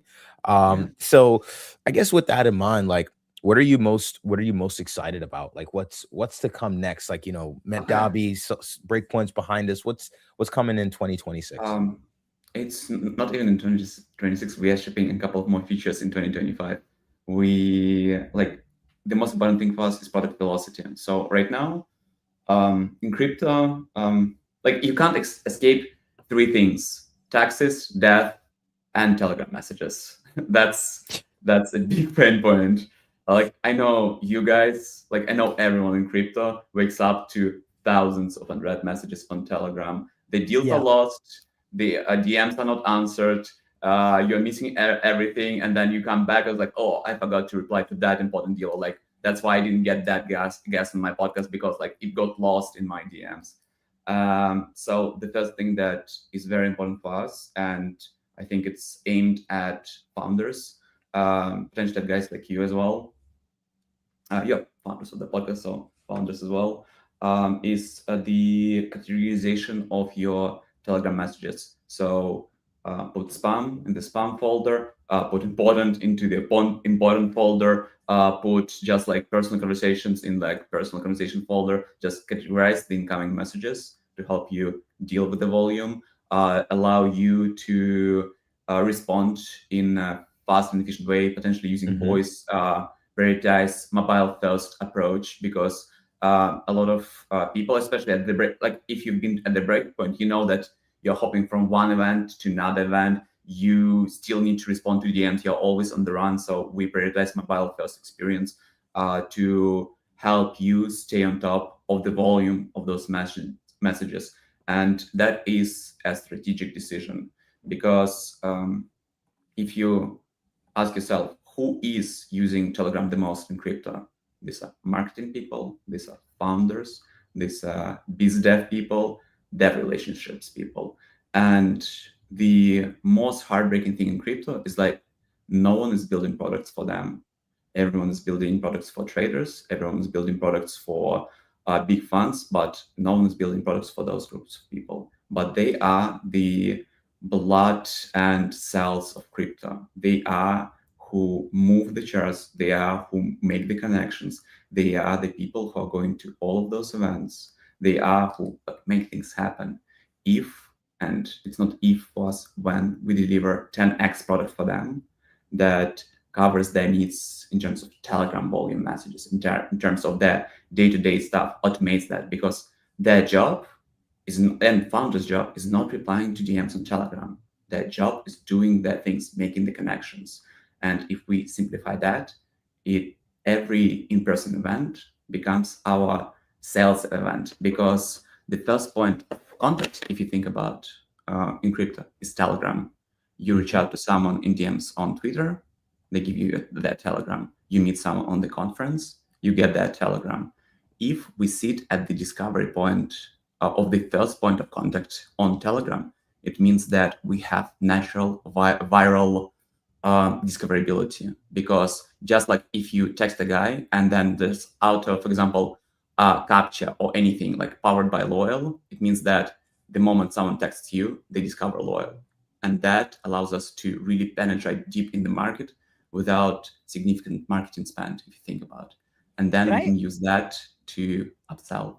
Are we able to demo this by chance? Like, is there are you able to like probably, provide later this Telegram? week, because our Okay. Telegram transactions, we shipped it last week, where you can use literally Telegram handle to send money to anyone without knowing their wallet, and you just like open the app. It's all on chain. You can send money to Telegram even if you don't have Telegram. It's like one of the nerdiest and awesome things that we built, and very happy I about really that. want to experience this because I think it's really interesting. When you were on the first time, you were talking about private mentioned it. AI, and so I'm just trying to like circle these two product categories. So So- one has Telegram, the other is private AI. Were these separate things that you were building at the time? I know you talked about it on the first So- show, but just walk us through how those two things are. I can explain the private AI. Please. So here's the conversation. Like, Alliance DAO, like arguably a YC of crypto, is like they're the biggest accelerator in crypto. Yeah. We talked to them half a year ago, and their head of IT said something that stuck with me. All of their groups, all of their ventures, they're all on Telegram. They have like batches, like every half a year they launch a batch of their startups. They're all on Telegram. They had 16 batches, 20 startups in each. That's a lot of groups, a lot of messages every day, and they want to automate that, but they cannot, because they have groups with pump fund, for example, groups with big enterprises with a lot of private information.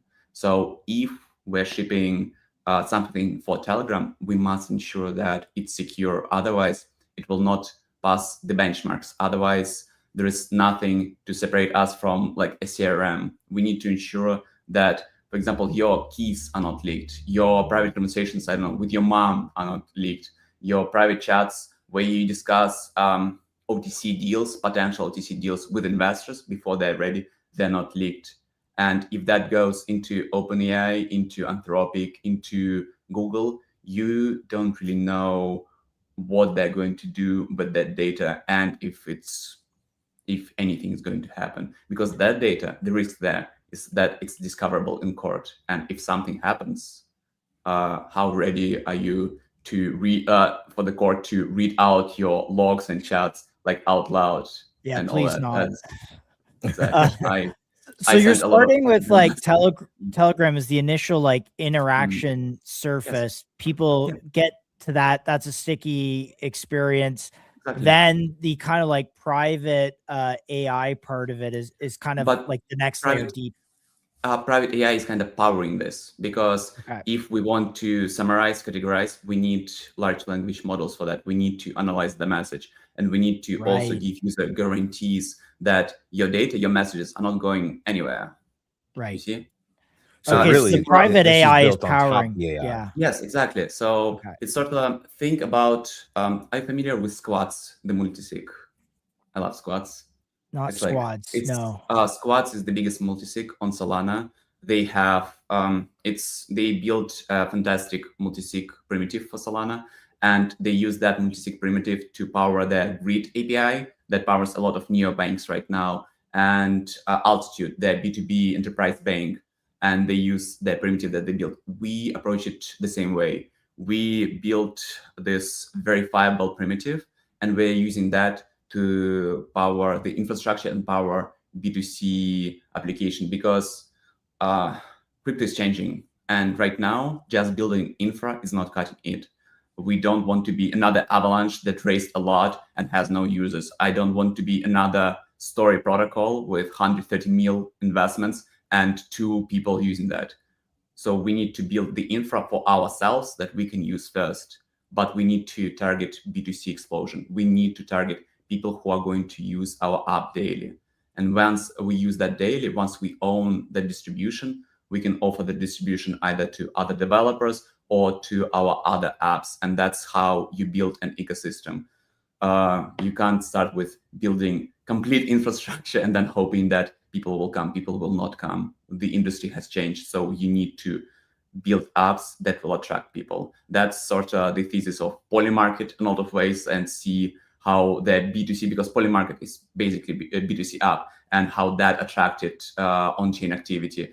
That was the sort of the thesis with Pump Fun and like all the meme coins. They attracted, it's B2C that attracted a lot of attention to Solana. But it wouldn't be possible unless there was already the infrastructure for Solana that was ready to support that. And this is a very similar logic here. And so not only can I send money over Telegram with Loyal, but will Loyal also have like some sort of context into my Telegram chats? That's what you were speaking about with exactly. Alliance style. Okay. Yes. So okay, I'm starting to get it. All right, I'm starting to get it, Chris. And also in terms of like why we built Telegram transactions, because think about this: you have community, and you want to incentivize community to like bring fruitful conversations in your like community chats, and you can use private AI to automatically rate, for example, every week the top 10 contributors and send them like $10. And dude, if you had to, right? If you had to rate manually all people and ask them for their wallets, that's insane. That's so much work. Like, that's so bad. Yeah, I love this. Okay, this is really starting to click for me. Yes, I love this, Chris. Okay, no, and because it's like on-chain and all that, that gives us so much opportunity to build agentic workflows, but also like AI-powered workflows with money and around money, and it's insane. And another beautiful use case, for example, is just like paying salaries, like paying out. You have obviously employees with high salaries, but you have people just like chilling on Twitter, and you pay them like, for example, $100 a month or $100 every 2 months, and you don't want to bother figuring out their wallets, because the magic of using Telegram, your Telegram handle for payments, is that you put the pressure from yourself of figuring out, oh, that's their wallet, that's the chain that you're using, onto them, because you send them the money and then they can figure out what they want to do with that money. It's like it's on them, and it frees up so much of your time, and it takes up so much of the pressure. I do a lot of our business through Telegram, and I'm paying people and whatnot. There's no intelligence there. So does Telegram just kind of let you log in with Telegram and use all the how does it work? You don't even have to log in. So essentially on Telegram, there's a mini app, right? Yeah. So mini app component, it works that Telegram takes your public information, your handle, your photo, your first name, your last name, like your profile picture, your first name, last name, and it signs that data with its private key and sends it to the mini app component. We take that and we just verify that on chain. And if the verification passes, it means that you are who you claim you are, and you're able to claim the funds. It's that easy. You don't need to log in. You don't need anything. You just open it and you get it. And the magic. So it's like magic, because that will feel like magic. No, legit. It's like, and the best thing is that for that to work, to send the money, you don't even need Telegram. You don't need Telegram because it's all on chain. You need Telegram only to claim money. That's it. Wow.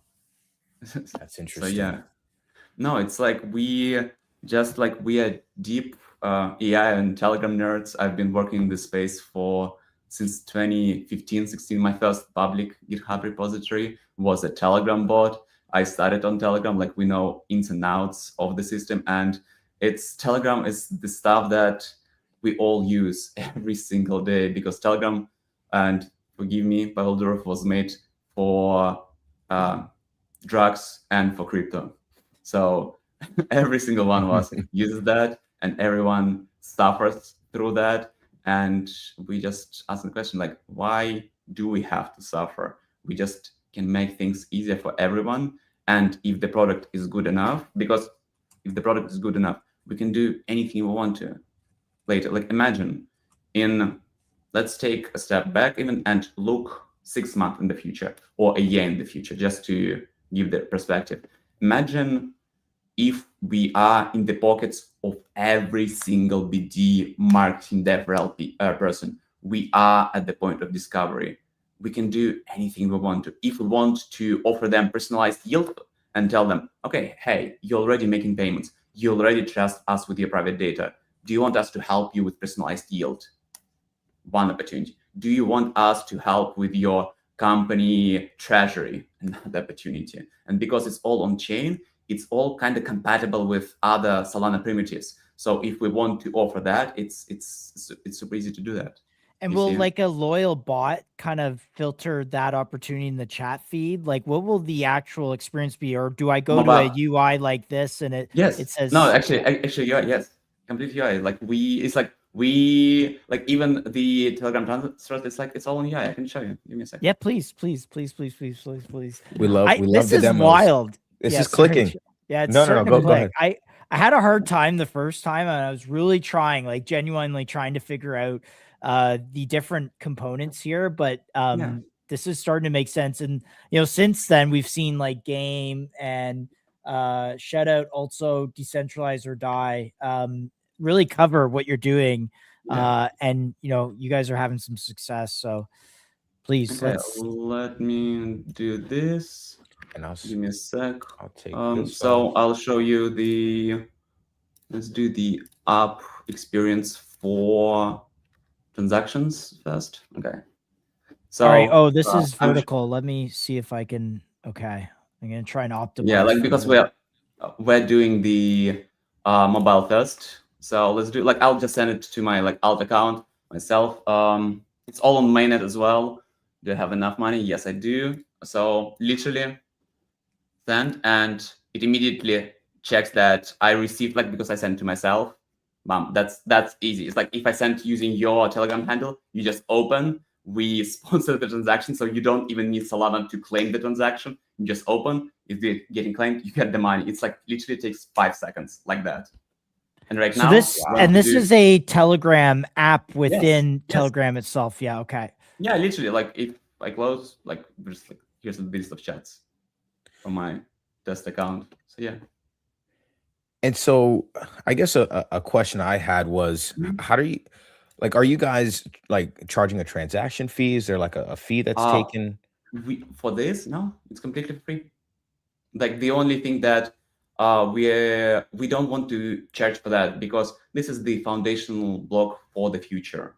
Because for the future, for the for example, branded agents, where they're going to control your group chat, to respond to messages about your project, to help rate the impact of each member, and help you incentivize them through rewards. That we can charge a basic SaaS fee. But these building blocks, they must be free, because chasing short-term revenue will hurt us in the long run. We want everyone to use this. We want everyone to have as little friction as possible to see the adoption of this. Because if we have as many users as possible, we can always figure out what to do with those users, because that will naturally create more opportunities down the line. Got it. Actually, that's a really smart idea. You're meeting users where they are. Yeah, exactly. Because all of you, we all use Telegram. We all use Telegram, and it sucks. It sucks so much. Another thing that we obviously will be targeting is mobile users through Solana Seeker, because Solana Seeker ecosystem has, I think, 100K phones right now, 100K users, and it's a massive distribution. Yeah, here are the screenshots. We have a lot of videos. It's super easy, and I think Rodion onboarded 100 people just on the conference alone. Just took their Telegram handle, send them money, and yeah, that's the notification you get when you send the money, and it's super easy. Yeah, a lot of things that you had there, but this is just so everyone knows, this is the Ask Loyal TG bot. Now, will this tie back into some sort of web app? Because obviously you have your website there. There's a ChatGPT style text box.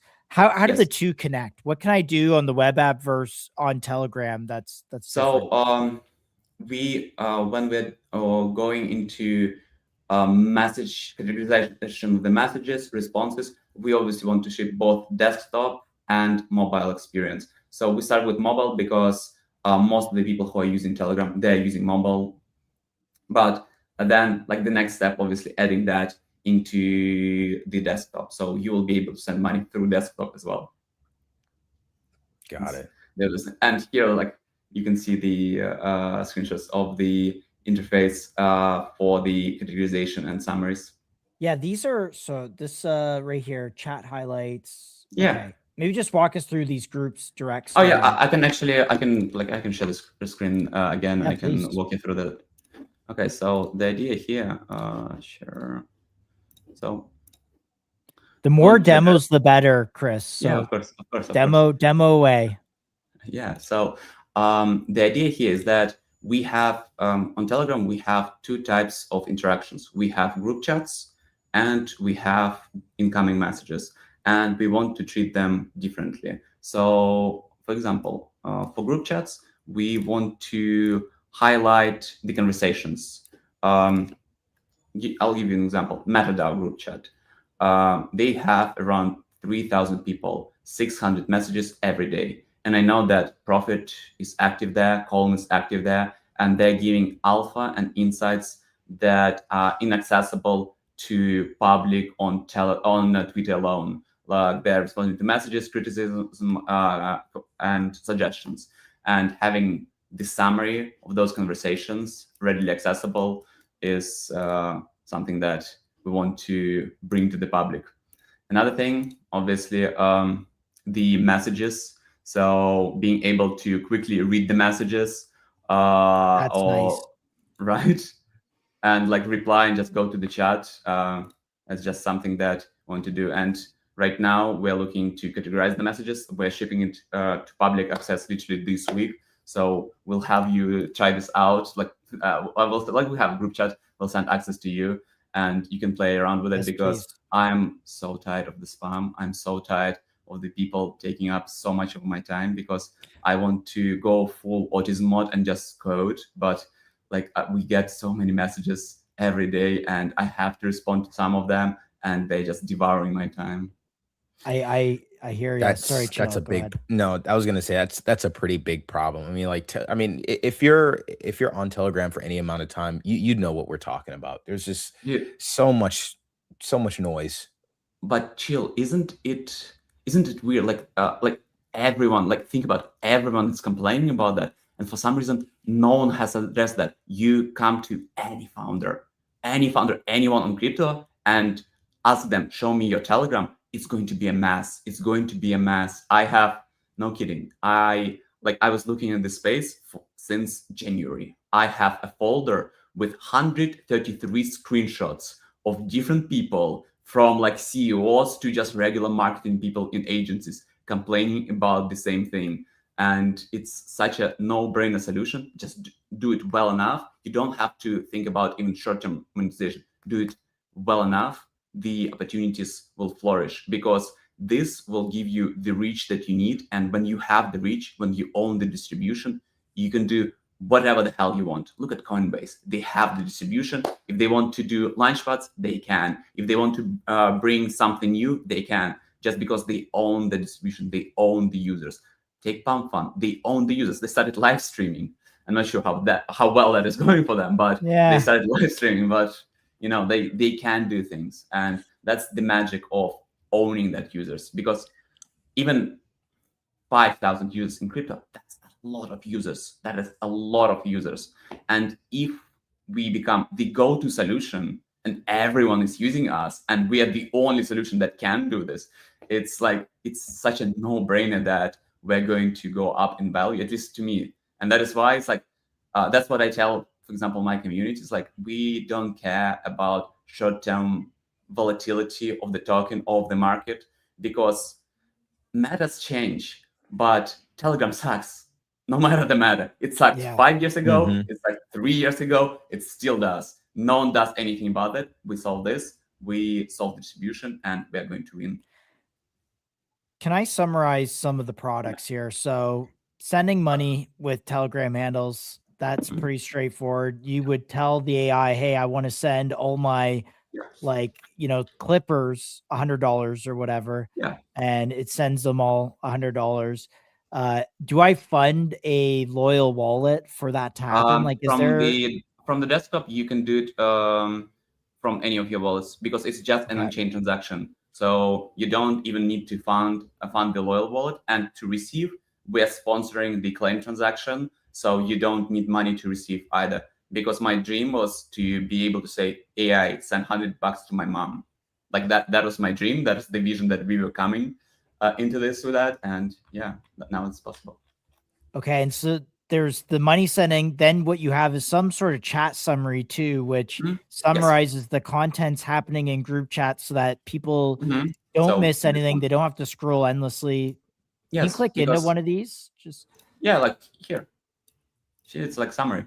You can like choose, for example, some developers, yeah. and it's like shows you the number of messages summarized and so on. It's something that we are passionate about because there are some high value group chats that you want to be aware of, but you just don't have the time to scroll through 1,000 or 600 messages. It's insane. Yeah. And with personal, we wanted to separate like sort of spam and non-spam first of all, but then we can hook up, like the vision for Q1 is to hook up automated AI workflows. So for example, if you need to book Calendly with that guy, just like set up the flow that this chat needs to finish the like booking of the call, and that's it. It's like the idea is like to make your work meaningful, because your work is not booking the calls. Your work is not like responding to messages. In your case, your work is making a badass podcast, a badass show, right? So we want to help you, empower you to do your best work instead of losing Thank yourself you. in the minutiae of things. You Yeah. see? So That's that's interesting. the vision. That's interesting that you're trying to connect it with with workflows. So is that like, how is that going to work exactly? Is that an agent? Is that the Um, LLM, or Yeah, it's like it's from all a powered technical by standpoint? our private AI infrastructure.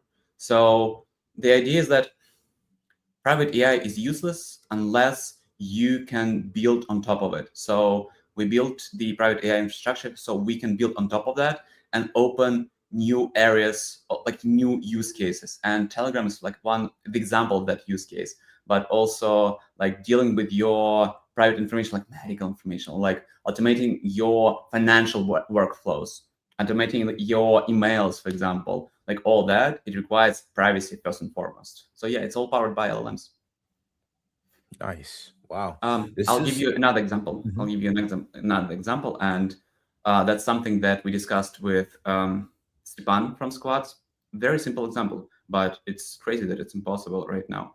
So businesses need to pay invoices, right? Like invoice comes in, ideally you want to pay it, and it's very obvious that in the 5 years, all the businesses are going to be on chain, like banking on chain through neobanks. And you want to have an agent that is able to scan an email, detect that it's an invoice, verify that it's a valid invoice and you need to pay that, and just pay it. It's impossible right now because A, no one is working at this intersection of agentic finance, and B, no one is able to trust big providers with their data because you don't know what they're doing with the data, and you are hesitant about letting Sam Altman peek through your emails. Yeah. So, and it's like just like extracting an invoice, paying through the to the issue of that invoice. It's such a obvious and easy use case, but no one has built it because I don't know why. Because like people just Yeah, well, I think it's a hard problem to solve. Like, you have to have access to the information, context, everything. You can't. The big thing with ChatGPT is that you have to put the information in it, right? Whereas this is just kind of like yes, not, I don't want to say reading, but it's tied but into the context of your day-to-day work. exactly. So it's like we use LLMs to power this all, but we want it to be usable to you. We want it we want to take the volume of information and really simplify it. So it takes you 5 seconds to figure out what's going on, to figure out what you need to do and how you need to do it. So the idea is not to produce LLM slop with paragraphs and paragraphs, but really give you the key things that you need to be aware of. So is what's live right now? So we know that the This is live right sending now. this is live right live. now. Sending Yeah, over it's- TG is live. And it's also not only live, it's on mainnet. So like the transaction I showed you is like literally on mainnet. You can send real money. No problem. So what kind of traction from a user side are you seeing so far? I know it's pretty new, pretty early. We demoed it on, I think we demoed it on Breakpoint and we had like 100 users try it. So we're going to keep building through that and scaling on and on. But it's like, this is very fresh. This is literally a week old or something. But as we build on and on, we'll obviously see more and more traction. You have That's this awesome. Sector 0 cohort one is open. Can you just describe what this is?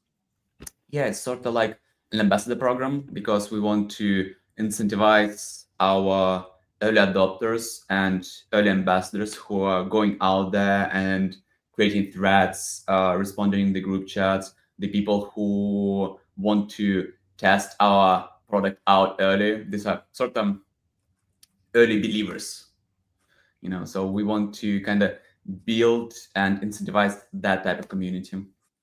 Got it. And are you using the loyal tech to like pay people and stuff, whatnot for this? Yes, actually, yes. We'll be using Loyal for payments, and yeah, I think that because I have 4 co-founders, we can do a lot of cool things, and I can focus on building out tech. And Rodion, who is not here, unfortunately, he can focus on the marketing and really on the community. Just these rewards that reflect your output. Can you just walk us through these rewards here? Lead operators, what is this 4.5 to 5.0 average? We give the rating to the people. Yeah. So basically, the better a person performs, the more they can earn. So it kind of goes through. You can see it like we have the picture. Yes. So essentially, it's very easy. It's like if you believe in our mission, if you do threads with great engagement, if you're active in our group chat, it's a way for you. It's a way for us to incentivize you. Like we want you to be part of our mission. I think it's only fair. We are DAO first and foremost. We are like Meta DAO project first and foremost. And the thing that we're building is not for us, it's for everyone. And we want to kind of show that if you believe in us, we believe in you, and we can build together. And so this logic here, this grade, are you doing that manually, or is this like within Loyal, you can say, hey, create a grading system based on these criteria, and it automatically does that? Right now, we have artificial Rodion doing that, but we'll be shipping the automatic grading Q1 2026. That's one of the big things, because the thing that we're building here, the reason why we're doing it manually, because we want to have a better understanding of ins and outs of the ecosystem, the issues that we might be facing. And once we figure all the details out, we can scale it to automatic and offer other projects to use the same system and automatically distribute the rewards to the to the people. See, we're almost there. Telegram chat summaries next. So Q4, you got transactions over Telegram, chat summaries, rudimentary workflow, and branded community agents. What's branded community agents? So the idea is like, as I said, that you want to have sort of a bot in your group chat that will filter out the spam, answer questions about your project, figure out who is bringing the most value, and reward them. So we want to. One of the ways to distribute Loyal is to go through MetaDAO projects. They're all also on Telegram. They're all our brothers in arms, brothers in tokens, in ownership tokens. Ownership brothers. Exactly, exactly. And coming to them and saying like, yo, can you just just try it out, add our bot and figure out if it's working for you. It's such a no-brainer. All of them raised more than $1 million in during their ICO. All of them have different sets of users who are using them. And that gives us even more distribution. If that works out for them, we can scale it to the entire crypto. That's awesome. Right? Because like Wow. for some reason, no one is thinking about Telegram and how to really navigate and use it, but we are all there, and it's such an untapped field of opportunities. And like you just like it's like Texas. You hit the ground and you get oil. Same with Telegram, honestly. I hope so for you guys, because that would be awesome to see this get traction. So Q1 2026, you have squads, multi-sig, Yes. LP management, knowledge graph data, fiat, I'll on and off. I'll Run explain through the this. squad. Yeah. Yeah, so Squads is the biggest multisig. I think they have either more than $10 billion dollars under management. They are the guys who are pushing the stablecoin adoption in Solana. And the idea here is that we want big treasuries who are being managed by Squads to be able to use Loyal and facilitate payments and all of that, all of the features that we highlighted through that like Squads multisig. So allow spending limits, allow adding, for example, our agent as a suggester for transactions. So it can suggest, hey, do you want to do this transaction if you want to, for example, breach the funds, or if you want to rebalance your liquidity position, or if you want to do personalized deal, here's the suggested transaction. So you wouldn't have to do it yourself. You can just vote on that transaction. That simplifies a lot of things.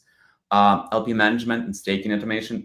It's sort of one of our passion projects as well, because we love liquidity providing, Meteora, shout out to Meteora, and we want to just make it easy. It's like, if it's out of bounds, we'll let you know, and we let you know like the best next decision. Do you want to rebalance? Do you want to wait until the price recovers to avoid the impermanent loss? Like all the small things to give you the instruments to stop worrying about positions and like the ranges and everything, because it takes up so much of your time. And it's so crazy because there are so many things in crypto that devour your time, and sometimes you feel like you did so much during the day, but then you look back and it's all meaningless work that didn't get you anywhere. You looked at charts for like 6 hours, you know? Exactly. Like, yeah.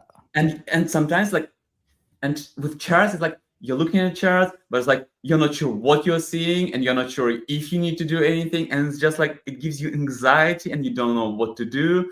And we just wanted to help you focus on your actual life, actual work, and have something that is loyal to you, that you can trust. That's why loyal. And knowledge graph, it's another thing. If you have access to the data, you can really personalize the agent to you, because Telegram is where you have your personal messages. We can extract the things that you like, that you don't like, your preferences, and that would allow us to really adapt the agent to you and know the things that you like or don't like, your tone of voice, the things you prefer to do in the morning before, like very naturally, without you having to prompt it. Because we know, for example, the time you start your work, because we can track the responses, like when do you usually respond to this. We can figure out when you start your work, the things that you address the first thing in the morning, the things that you like. For example, if you mentioned, oh, I want to have Bugatti, to earn Bugattis, like we can kind of use that as well. Say like, hey, like we saw that you want to have enough money into Bugatti. Do you want to use our LP management or personalized deals, like to kind of help you to get to that goal? It's like unlimited, untapped data mine that we can use. And it is only possible if we can guarantee the privacy of the data, because you need to ensure that it's not going anywhere, because personal messages are personal for a reason, and people are very careful about that. And one of the things that is very important for us to ensure that trust is valid, that they can trust us with their data. How do you guys make money? In the long run, assets under management. That's something that we want to essentially. I see it this way. We want to provide agentic finance for the enterprise and for B2B, and use the money that we earn there to subsidize the B2C part, because B2C part will get us more enterprise. Because think about this, marketing, DevRel, business development people, these are the people who are bringing deals to their CEOs, to their CTOs. Like, hey, how about we partner with that protocol? Hey, how about we try this product? If they're happy with our product, they will bring us to their enterprise. These are sort of the guardians that are going to open the door to the enterprise and big money for us. Wow. That's actually really smart. Like because it's kind of going back to how your approach with Telegram, right? You tracked a lot of users on Telegram, kind of feed that into the other side of the business. That's awesome. Exactly. Because everyone is trying to, like, once again, trying to build product for traders, and that space is so crowded, and we are coming out of this left field. Like, we are basically AI first guys. We're coming from that field and realize that we don't want to compete with product for traders. We want to use something that we are really good at, and we're really, really good at AI stuff, to address a very apparent and very easy for us problem to solve. Because solving the Telegram is a very easy problem for us, at least, because we've been working in AI field for the last 8 years at least. Like, we know how to do it really, really fucking good, very fucking well. And we solve that, we scale easily, and then we can devour anything that we want, because we have the distribution. Because all the other, like, trading first apps, they need to reach the users, and they need to compete with Pump Fund, they need to compete with Trojan, they need to compete with GM bots. We don't have to. We're bypassing that, and it's kind of like entering through the back door. Even it's like we're bypassing that to give just reliably good solution. You see? And yeah, we also have change logs and all that. It's yeah, this is nice, actually. I like this. Yeah, it's like actually, shout out to my tech lead. He made that, and it's like it's really cool. And it's the best thing is, like, just automatically uses LLMs. It pulls data from our task management, so it's also all automatic. So we don't have to write it manually. Yeah. I really want to see this. Like, I actually want to try this. I want to use this, because I think this might be really, really powerful. You see, it's like, and every time I mention it to someone, like, I get the same response. Like, and when you see that, it's like, you have a product market fit, because every time I showcase Telegram transactions assessment or like summaries, like, I get the same response, and that is how we know that we are moving in the right direction. That is why I'm not worried about the ownership token pullbacks. I'm not worried about the state of on-chain stuff. I know that we're building for the real crowd with the real problem. Yeah, because, like, there's just no, ChatGPT has no context into my actual business, and the actual business happens in Telegram DMs. And so like, that's why knowledge graphs come into place, because the idea there is that for businesses, just upload your documents. We can scan the documents, we can extract the main parts, we can build the knowledge graph, and we can really figure out how to really automatically tailor the agents towards your business. Because you just upload give access to Google Doc, to Google Drive. So, like, I'll give it access to, let's say, all our clippers on an Excel sheet. It'll read who those people are, and be able to then interact. Exactly. Interesting. No, exactly. Wild. But that's wild. But you see the magic here. That is why I was talking a lot about privacy, because that is only possible in one case, and one case only. If you trust us, if you trust that we are not going to leak the data anywhere. So privacy comes first. And when you have that stable privacy foundation, so many use cases open up. It's like, literally, you're walking and you're looking at the ground, and the fruits are on the ground. They're not low-hanging fruits. They're already on the ground. Just like, pick them up and you make money. But only if they trust you. Only if they trust you. Trust is the most important thing. That's why, once again, I think that our branding loyal is kind of awesome. It fits. Like, it fits. Yes. And also, one more thing is, like, something that I nerd out a lot about is it hijacks loyal as the word. Like if you watch any TV show, loyal is a very popular word. And if now I'm watching TV shows and someone says, "Oh, he's not loyal," or "He's loyal," I was like, I immediately think about our project. It hijacks the like language attention, and that is also kind of a cool thing, at least to me. Like I nerd out about that a lot. Chill, do you have any wrapping thoughts or questions?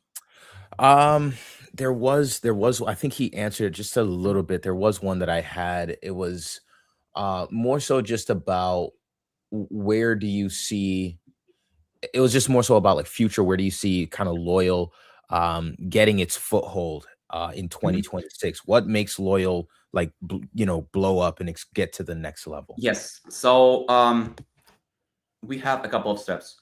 So we have B2B and B2C initiatives. We start with B2C for one reason only, to get the distribution, right?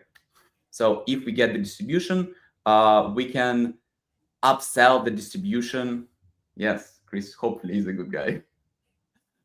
So if we get the distribution, we can upsell. Is Chris a good guy? It requires phantom payment to say. Oh no, it's like you just need a wallet because I know. I'm just. That's how funny. we store the data. So, send Chris $100 and it'll say Chris is a good guy. But no. So we start with B2C because we need distribution. We need to upsell to enterprise for B2B. But once we own distribution, we can also open that up to third-party developers, because you, as a developer, the only thing you care about is making money.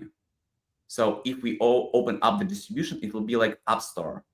You can make private apps, and you know that there are users that might use your app. You don't have to worry about payments. We handle that. You don't have to worry about the front end. We can present everything within our front end. All you have to care about is making a better solution, AI solution maybe. So that would allow third-party developers to ship into our ecosystem. So our vision is this big privacy-focused protocol that has the users using that daily and has developers that are shipping third-party apps on top of our protocol. Got it. It's a pretty massive undertaking what you guys are doing. But crypto allows us to do that, and that is the only thing, not the only thing, a couple of other things going fast as well, but this would allow us to compete with big hyperscalers. Because if you think about OpenAI, if you think about Anthropic, if you think about Google, they don't have the crypto component. So it becomes nearly impossible for them to let third-party developers to monetize on their platforms. That's why, for example, GPT Store did not work out, and any third-party solution did not work out, because it's impossible for developers to monetize that. Like, they can't earn money. We can allow you to earn money, because through our protocol, we take a cut of the, for example, inference, and you get the rest. Like, we don't care. Like, just earn money. Just build a better product, and you will earn money. That's it. Got it. Well, we're coming up on the hour mark here. We definitely want to respect your time. But I mean, you guys are building an incredible product, and I know you guys know that. That's why you're not really concerned with this, with the price action, with Bitcoin or whatever. You guys are staying focused. You're staying locked in on the product, and I can't wait to see what you guys build out in 2026. We'll get not even 2025. We'll give you access. You can play around with it. Like, I know that it will be an awesome experience, and the goal is to make our lives easier, because like, we are the first adopters, and your life easier, and life of thousands of professionals, like knowledge workers working in crypto, easier. So yeah. Absolutely. Can't wait to see what you guys do throughout the rest of this year. It was clicking. It was clicking all session. So sorry, Charles, speaking over you there. Thank you so much, Delton. Then I'm gonna leave you, and hopefully you have a great stream. I love you guys. Might hope on the stream maybe next year, and we'll talk. And hopefully by then you will have already used the product, so we can talk about all that stuff. Love 100%. Sounds good, man. Bye. Appreciate you. Talk to you soon. Dude, I got it. Okay, so takeaway. What's the big takeaway, Josh? It clicked for you. Yeah, last time I had a hard time understanding because there was like this private AI thing, which I understand, and then oh, we're doing these Telegram payments, which I understand, but I understand that separately. I didn't see the cohesive vision here. But what I gathered from what he's doing is the the Telegram things is just kind of like a wedge, Telegram Mhm. payments, Telegram contacts. It's something that people can start using to then get all the context of what's going on in their Telegram. And then the private AI part is important because you want to talk to a private AI and you want to prompt it with like private information about what's going on in your Telegram, and you don't want that going out to OpenAI. And Mhm. so now, again, you trust Chris at Loyal, and they're doing this kind of, and maybe they'll have some technology to show like how they're doing and enforcing the privacy. But yeah, you're just allowed to like say, oh, hey, here's all my context of like all my employees and all this stuff, and like, oh, go pay everyone, and it goes and goes and pulls the contract address or their wallet address from the chats, and does the payments. So I don't know, I think this is really like, I get what he's building now. It's not a Telegram bot, it's not a just like private AI engine. It's kind of like a bit of both. I don't know if that makes sense. Yeah, no, it makes a lot of sense, and I personally like the approach of like getting the users, getting the community, offering them something free just to get people in the door, and then kind of building and using that attention and that that traction that you build to then build out other things. So same, honestly, same. Like during our first interview, I was like, okay, like I get what you're building, private AI, but I'm starting to see where, especially when he started talking about workflows, I think that's going to be a huge unlock for them. I mean, just having, having AI kind of an AI layered around your Telegram communications, and now you actually get to you have an assistant that can actually do things that you needed to do. Now, I think that unlocks a ton of value 100%. for users. Yeah, because a lot of it's like you talk about it in Telegram and then you got to go action it after. And that's kind of where you get blocked on things. And then if you can incorporate things like payments into some of the stuff, I liked like you'd execute different campaigns at scale for communities. So yeah, I'm starting to get it, and that was a good chat. A little unclear on the revenue side here, a bit about like how they make money and then how that trickles down to the loyal token holders. But um, I think a lot of it pumped off of just kind of the ecosystem and obviously the announcement of this bid. They have a lot of liquidity there, so I bidding think in it's this range is not a bad idea. Yeah, I think it's a good long-term play, right? I think what they're building it, they're doing it in stages. They're starting, he said first he's going to start the B2C. Then when they get to B2B, I think that unlocks a lot of the revenue side of things. Um, but I definitely got the sense that this isn't something that, is going to be done, tomorrow, next week, maybe even not even next month. I mean, they have so much stuff that they're trying to build out, but that big unlock that comes from like the knowledge graph, the workflows, I think that is really what will kind of drive the business forward as far as growth is concerned. But that, that's going to take some time. So Yep. And while we were on this, CPT continues to I candle was here. just about to mention that, dude. It almost hit a new all-time high. So yeah, that let me share my screen. Yeah, go for it. Good vibes here.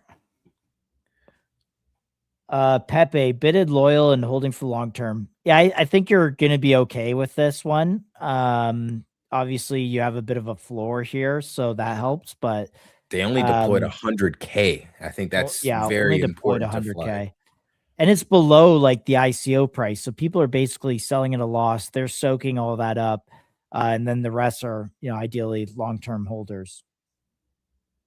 Oh shoot, wait, did you see this? Pepe, congrats, bro. Congrats.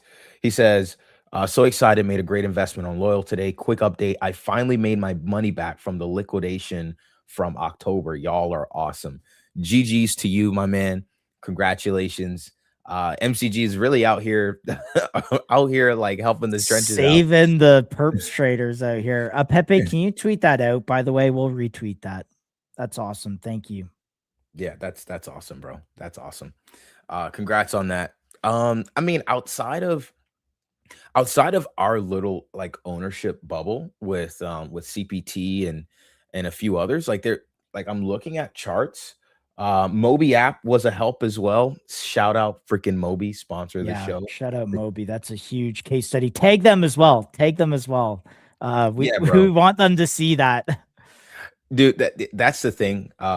Pepe is like when people actually come to the show, they get value not only out of us, but out of the people that support us, because we don't just like, we don't just take on anybody, right? We don't just work with anybody. Moby, what they're working on over there, it's delivered value for a lot of users. And so yeah, you want to tweet that stuff out, man. Because ultimately you got to let them know when they're doing good, like that it's actually working. Like people are actually, performing well, being profitable based on the tools that are provided. So glad that MCG was able to provide value. Glad that Moby was able to provide value. But tweet it out, man. We'll retweet it. Yeah, just letting the world know that there's value still being given out here. But yeah, I mean, so far, like looking at a few things here. Let's check on the Avicii chart. I think it's kind of nearing coming towards a nice key level. So here, I mean, look, we've had this drawn on this chart for a long time. These lines, if you guys have been watching our streams, you'd understand that this is the same. So this kind of level that we're bouncing off of is a pretty key level. If you look at the 12-hour, kind of shows it a little better here. But yeah, nice little top of a previous range. So this area is not, if I was trading this chart, this would be a nice area to either get involved, DCA. But honestly, I wouldn't even mind throwing like a good chunk in, right here at these levels, because I mean, dude, Avicii is going to go crazy. There's no doubt about it. There's no the chart has sold off, but if you guys have been paying attention, actually, let me go to the boy Rafi's Twitter account. He posted a really great thread on Avicii the other day that I think is worth pointing out. But yeah, I mean, basically on Avicii, like, yeah, the chart might be going down, but we talked about this. I mean, the growth is there. The growth is taking place, and that can be seen here. Bam. Look at that chart. Look at the cumulative spend over time. Literally up only, approaching, probably even exceeding 5 mil. Total transactions up. Total spend transactions up. Total users up. Total credit created up. Like all of the metrics are still unbelievable, to be honest. So yeah, looking very good. We even see here Avicii's number 3 on the last monthly transactions, despite being number 6 on monthly volume. So so as far as like payments are concerned, and this isn't on-chain volume, like this is transactions via the product, right? Via their Visa cards and things of that nature. They're number 3 on the last monthly transactions. So very, very noteworthy there.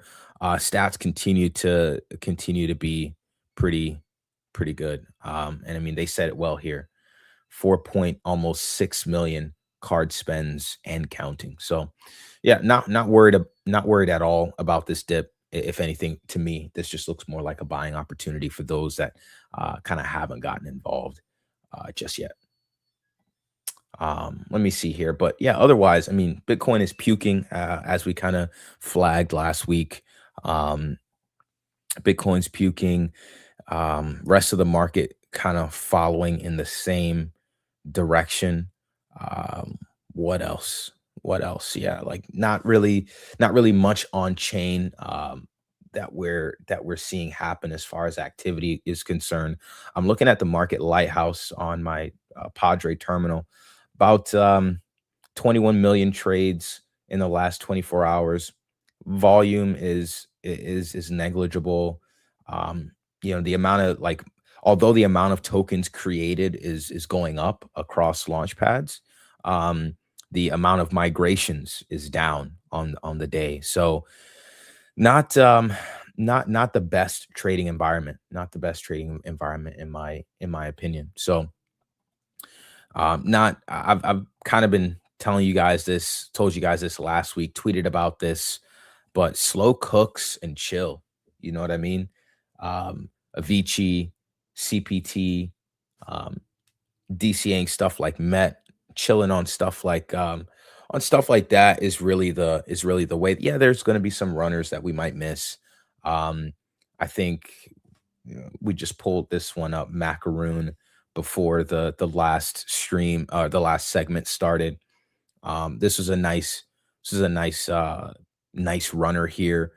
But to be honest, there are runners, but trading in this environment, you might even end up um, catching catching more losses, and then when you finally get to the runner, even the gains might not be, might not even be that much worth it. So really just been chilling in this environment, not doing too much, and obviously enjoying stuff like CPT going up today. That feels pretty good. But a lot of stuff are in buy zones here. I mean, let's check out DFTV.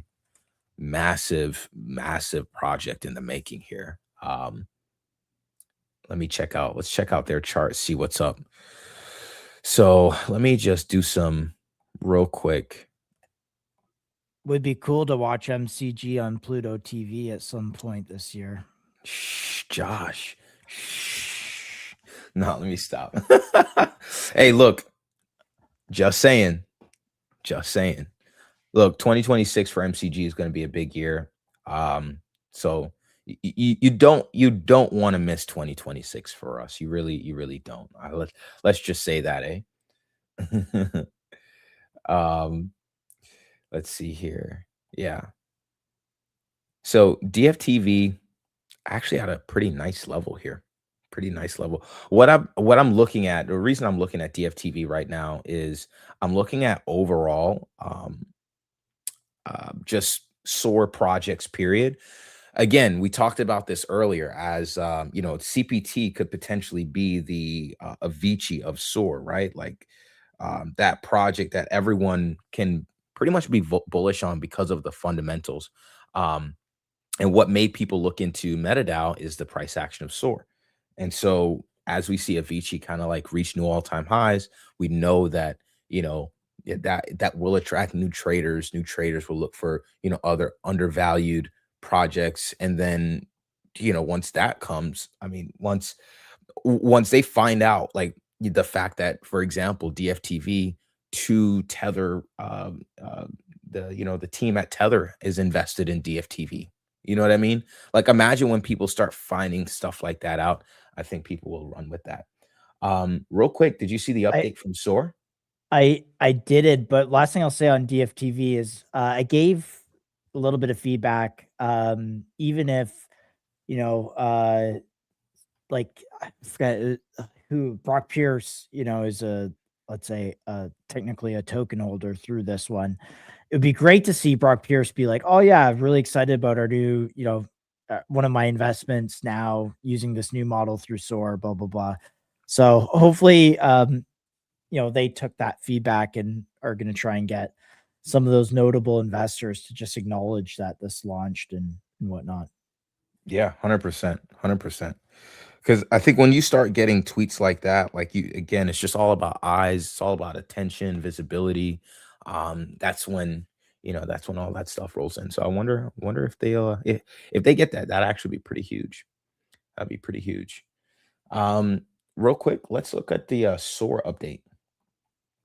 This dropped a few. Actually, I thought this was I thought this had just dropped today. Honestly, when I saw this, but I guess this is a few days old. But moving forward, the curated tag will normally not be applied to projects upon launch or shortly thereafter. Curation status will be determined by SOAR Ventures after a thorough analysis of their post-launch performance. Interesting. Curated status is for teams that set and exceed business expectations, are exceptional founders and leaders, actively build and engage their communities, and serve as an exemplary representation of what a project and team should be. That's interesting. I Curation think status. context here, because I asked about this to I believe John, and he basically said that, and if I remember our conversation correctly, so don't quote me on it, but they wanted projects to kind of not vamp each other through this curated launch thing. Mhm. And the way to do that is, like, for instance, if you're in a project like CPT and then the next curated come, all the liquidity just kind of chases it, right? Chases the Right. next, the next, and so on and so forth. And so I think what they're going to do is, roll these projects out on an ongoing basis, and then not have this kind of like, badge of albeit, end all, so that it doesn't vamp the other projects. That's what I gathered from it. Got it. And honestly, that makes a lot of sense. That makes a lot of sense. So, dude, SOAR, like ownership, the ownership kind of narrative is just, it's lining up for a big 2026, man. Especially when we continue to see companies get um companies continue to get acquired, and token holders be left behind. The way I look at it is tokens that don't have an ownership model, they basically just, it's just a handshake deal with token holders. There's nothing binding, and I think that's what, projects like SOAR and, like, MetaDAO continue to innovate on. They actually, they it's more than just a handshake. It's something binding, something real, something tangible, that can deliver value to token holders. And they don't, so that way they don't just end up getting left behind with when the actual important things happen, because that's really what crypto is. Crypto is basically a market filled with with products, and we thrive on user growth. That's when I came into crypto, and like it was like, oh wow, like this is the next um big next big financial market. And there's a lot of products that can be integrated into the real world, but if they get acquired and token holders are left behind, then there's no reason to even come out with a token unless you have an ownership model like a SOAR, like a MetaDAO, like a Street. So these things are super important. I'm loving the direction of just ownership in general, like the demand that we're seeing from the market, and then I'm also loving the solutions that we're seeing in things like SOAR. So big 2026 ahead. Yeah. So Agreed.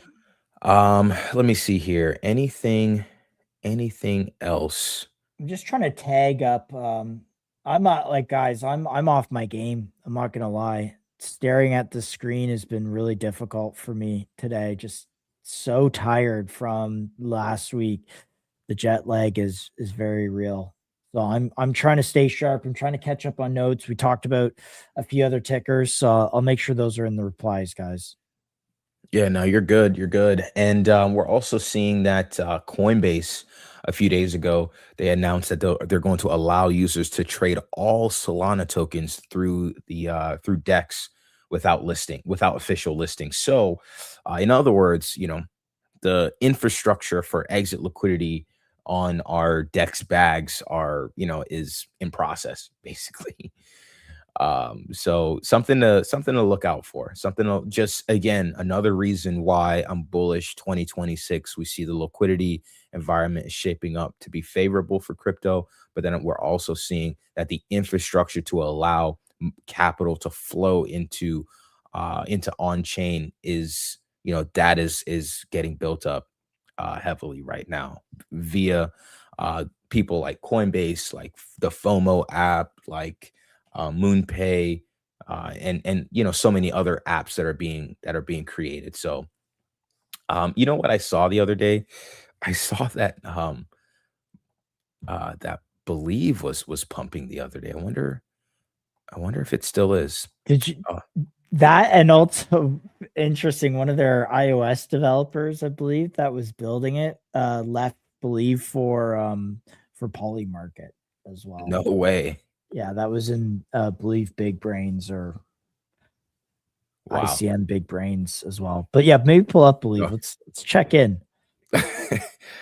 Oh God, I feel bad. Also, let's look at Star as well, because they had a good launch in Surf Cash. Yeah. So here is the Believe chart. And as you can see, people were saying it was pumping, but really it was just kind of catching some bounces off the bottom. Nothing crazy. Yeah, no, it was 2x off the bottom here. Like, so Believe is doing okay, I guess. I guess. We'll see what happens as time goes on. What was the other charts that you wanted to check? Remind me of that one more time. Star. Here we go. So let's actually start out with Surf real quick. So last week we covered the Surf launch, and so far it's given us, it actually did what was it, like 1.5 to the all-time high. So it did about almost a 4.5x. That was wild because on stream. It was 1 a.m. for me or something, 12 a.m. And that popped up and I was like, Chill's live right now. And so then we were able to get that. But yeah, 1 mil to like 6 mil, which is crazy. And one thing that I wanted to point out as well, let me just do this real quick. Bam. Is the you guys know I love my fibs. What's up, Rambo? Hope you're doing well, brother. Yeah, we covered we're talking about Orgo earlier. We did, but Orgo is actually candling right now too. So maybe it's candling right now. Yeah. Oh shoot. But finish Surf and Star. So real quick to wrap up this Surf and Star segment. So basically Surf is a neobank. Their focus is more on like the QR code side of things, because that is like a massive like shift in the users and how people transact is through these QR codes that limit the need for things like machines, cards, and stuff like that. So very low cost, but something that they want to innovate on. So far they have like over 13,000 people on the wait list, and so they are getting some traction, and they're expanding outside of Latin America to Vietnam. And so this is what they said on the stream, which so take it, this is just them talking, not me, but they said that they have an open communication with Circle, with the team at Circle, right? So they have open communication with them. They said they'll be dropping some news around Circle as well. So I'm still kind of waiting to see what happens there. But a lot of people were looking and they were like, oh, well, they're saying it's backed by Circle. So they did receive a grant from Circle, and they're also saying that they have an open line of communication with them. And then on top of that, they say that there should be some news coming out on that side of things as well. So I'm interested to see exactly what they have, because some people are like, well, it's not really backed by Circle, it's just a grant. But now they're saying the relationship is actually deeper than just a grant. So let's see how that plays out. I'll be monitoring Surf to see how things are going. I just wanted to draw a fib out on this and just note that it's now at like the 0.786 level on the fib, which, as you guys know, is like that's a buy zone that I eye if it comes up. So could be some potential there. It's now sitting at probably minus 70%. Yeah, like minus 72% from the all-time high. It's actually a pretty nice nice zone. So with that said, let's look at Star. Did they I've always before you get to Star, did they mention any like user numbers And I noticed that they said they were launching in the Philippines, which is really, really big because the Philippines has a huge market. So they did say that there were 13,000 on the wait list, but I'm not sure of any like current. I don't think it's launched yet. I believe, from what I remember, I forget exactly. I'm looking on their. I'm looking on their Twitter right now just to make sure I'm not missing anything. But I believe it's still in beta from what from what I understand. Like the product isn't fully live yet, which is why what they have is just a wait list and not like actual users. Yeah, but I have to do a little bit. I have to do a little bit more digging on that. Let me actually see something here real quick. Let's see. Yeah, nothing on users just yet. Nothing on users. All I know is that so something is available. So they're waiting on app approval for the app store. The app is available on the Solana Dapp store. Uh, okay, so it looks like the product is already live in Vietnam and in the Philippines. Looks like they also have like a stable coin component. So yeah, here's a tweet. We're live on the Solana Dapp store and rolling out country by country on the same rails locals already use: Pix, Viet, QR, QRPH with LATAM and C Next. Crypto doesn't need new cards; it needs to speak local. Stay ahead of the wave. Keep surfing. So basically, they're meeting users where they already are. People are already using QR codes. That's kind of their focus, and so they're using that as a means to expand. And again, just meet users where they are. So very, very interesting development here on Surf. Definitely something to keep watching, especially as they potentially come out with more information on their relationship with Circle. So I'll keep an eye on that. Star. Let's see here. Star. Actually, let me add Surf to my ownership tokens list here real quick. Surf Cash. Okay, cool. Perfect. Here we go. I'll add that to the list and I'll keep an eye on that, guys. So that way, if anything price action wise happens, then we can be locked in on that. Perfect. Cool. So now Star, this is the platform that Star launched on. Now, here's the thing with Star, and this is the part that I'm not really sure, because the Futarchy model is built through ZC, another project with its own token. They're building the Futarchy side of Start Fund. I guess Star partnered with them. So Star, from what I understand, like the utility behind it is you'll actually be able to stake tokens to get exposure to some of the tokens that launch. So I think there's like stuff like that they're working on. So it's definitely something. There is a trade here. I think it's just something that we need to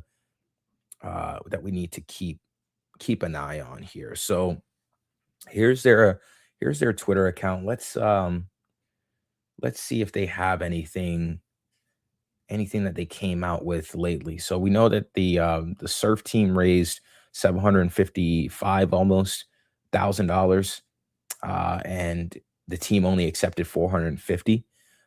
So we see that there is traction, right? There are people buying stuff on the Star.Fund team. And shout out Adam. He's like really man, he's a Chad, bro. Like from a founder standpoint, like he's just been continuing to build and build. So this is the staking rewards component that I was talking about. Each team allocates 1 to 5% of supply towards stakers. Stake Star to get rewards. Staking rewards are determined pro rata based on total staked and can be claimed post TGE. There's a 30-day unlock period. Staking available via Start.Fund. So they're obviously working on some things, and I think that's the main component of Star's value, is the exposure you get to their projects. So that's the reason why I wanted to look at Surf first. You have to look at the projects that they launch to value the STAR token. So it's all about their BD. It's all about their pipeline. What launches do they have coming, and all that good stuff. And based on that, then we can kind of, you know, pivot and figure out the value of STAR. But there is a trade here at one point, like the STAR token was worth less than the Surf token, right? So people are kind of using some of the projects that launched to value STAR. I think there is a trade here, but you know, it's going to take some time. It's going to take some time to play out because, again, you need to see what launches come, what's their BD like, etc. So there's that. Next, let's check out Orgo. Orgo has been pumping, so let's check it out. Crazy, man! Everything is just pumping right after we mention it today, right off this this area that I was calling out. See this area from 4 mil. It's nice little pump off the bottom. 30% move in the last like hour or two. So looking pretty good here on Orgo. We know that they have a big 2026 coming up, so definitely something that definitely something to pay attention to here. Interesting. Something just came across my radar. Let's see. Is there any tweets from Orgo? I'm still trying to catch up here. Let's see. Let me see. Let me go to their Twitter account. I don't think so last time I checked, but I can. Let's see. I can check right now. All right. Kinney said big announcement coming before end of year. Yeah. All right. What did we got? Oh, this one? Nothing really. I think this is the tweet that you talked about earlier, the computer use and capital markets tweet. But I'm just looking at the Orgo main account. This is the last update that we got from them. Quick update on what we're working on and excited about at Orgo, current priorities in coming weeks, new brand, logo, landing page, cutting non-core features, make the core 10x better, prioritizing customer feedback and building towards new launches in January, February of next year.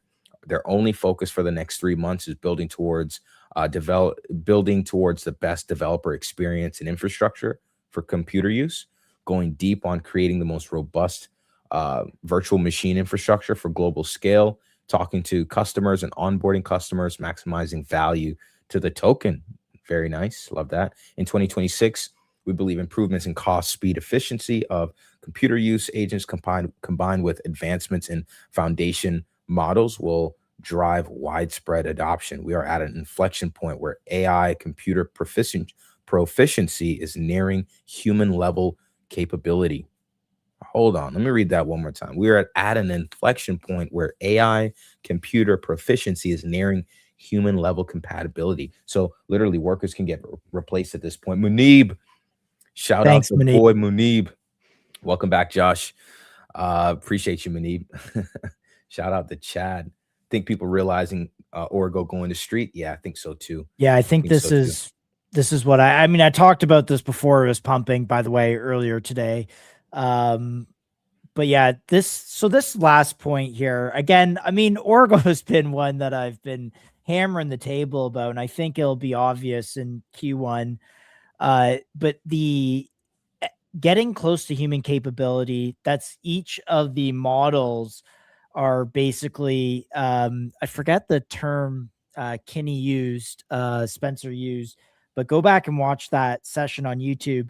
But basically, at the beginning of the year, the agents were 20% of, so if a human was 70%, the agent or had a score of 70 at the beginning of the year, the agents were like 20. SOTA, thank you. A state of the art is what he used, is the acronym for SOTA.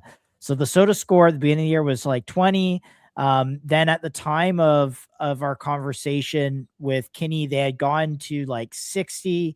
And then a human knowledge worker is like, say, a 70 score. And then anything above that starts to become superhuman intelligence. You can think about that as like the best programmer, the best data scientist, the best AI researcher, the best CEO, the best negotiator, et cetera, et cetera. And so basically, if you can spin up hundreds of thousands of each of those best of those capabilities, you then can build out this theoretical AI workforce. And now what Orgo is doing is basically providing all the underlying connectivity and infrastructure for this workforce to be functional. And what I like about this is because it's really scalable. Like, it doesn't matter what the big AI labs do, as long as their models improve and that SOTA score continues to increase. Orgo can continue to operate and operate. It makes Orgo even more compelling. And it's because, a company might want to spin up a couple 100,000 of them.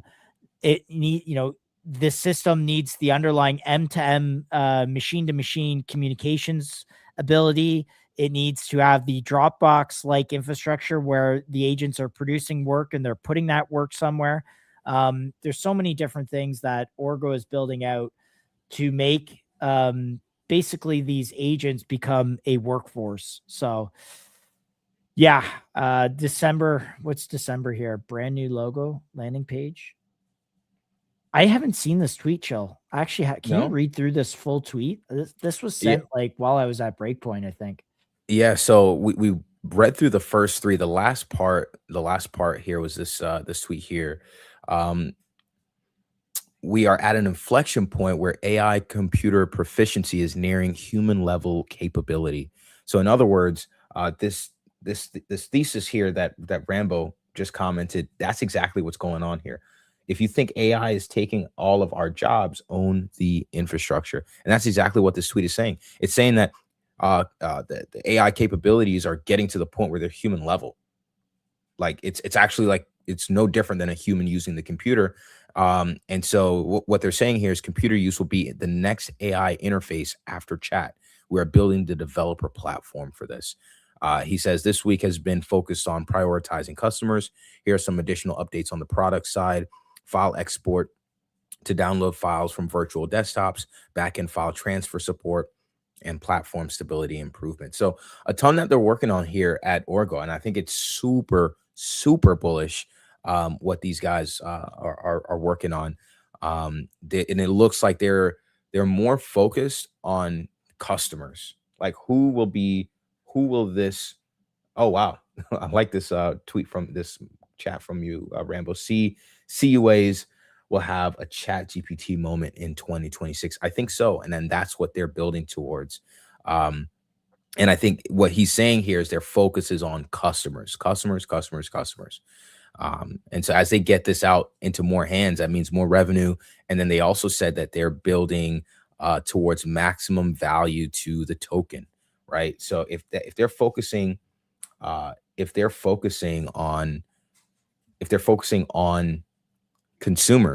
customers to use the Orgo product, then that means more value to the token, right? So I think 2026 is going to be a big year for Orgo. So watching that one closely, guys. Yeah, maybe I'll just add some additional notes. I think there was a little bit of FUD around Orgo, the token, when Kinney came out with a new pricing model, and Orgo, the token, wasn't included in that, because I think originally said maybe you need Orgo tokens to like use it. Where we discussed on our last stream that if Orgo were to use something like Street, which he said that he was leaning towards, not only did it allow for future fundraising rounds from VC, but it also allowed for him to build the core business and product. And Chill, I think you might remember this, without having the drag of a forced token integration. Yeah. I mean, Rambo, you got it right here. I think you nailed it. So I also have a video, like go to MCG, go search Orgo, the ticker, and you'll see this. One of his friends had used Orgo to fulfill a client contract, which was kind of cool to see. Apparently he made $6,000 doing that.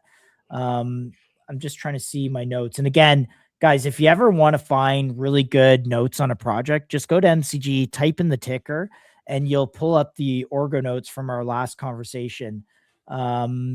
So EDB is a competitor, recently raised 21 million Series A at 100 million valuation.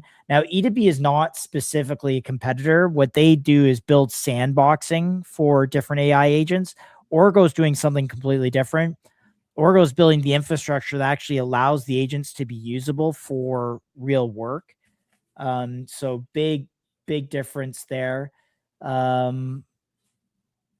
The next 60 days, make the product 10 times better. Oh yeah. Okay. This was what I was looking for. So they were targeting 3 low to mid 6-figure enterprise deals by spring 2026. This is where this gets really exciting, because then not only do you have something that companies are willing to pay for. I mean, that's the tagline. You need something that companies are willing to pay for. Yeah. I mean, there you go. Yeah, bullish on Orgo going into 2026 here. I think it's going to be huge. Like Rambo said, they're going to have a, CUAs are going to have their chat GPT moment, and people have they've already thought about this extensively. Orgo feels like a ticking time bomb. Indeed it does. HFK. So yeah, look, Orgo I think is going to have a massively huge 2026. They're focused on acquiring customers, delivering value to the token, and they're operating in a massive space that's prime for growth. So those are all the key secret ingredients that will likely make this chart here go crazy. So yeah, looking really good on Orgo. A lot of these, and I love the fact that they're also transitioning to an ownership token that only sweetens the deal, in my opinion. So yeah, things are looking pretty solid here.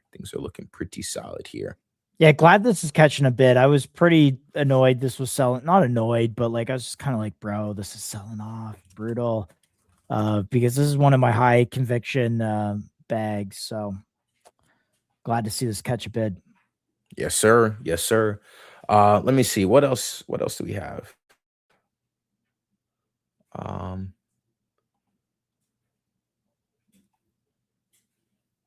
What else do we got?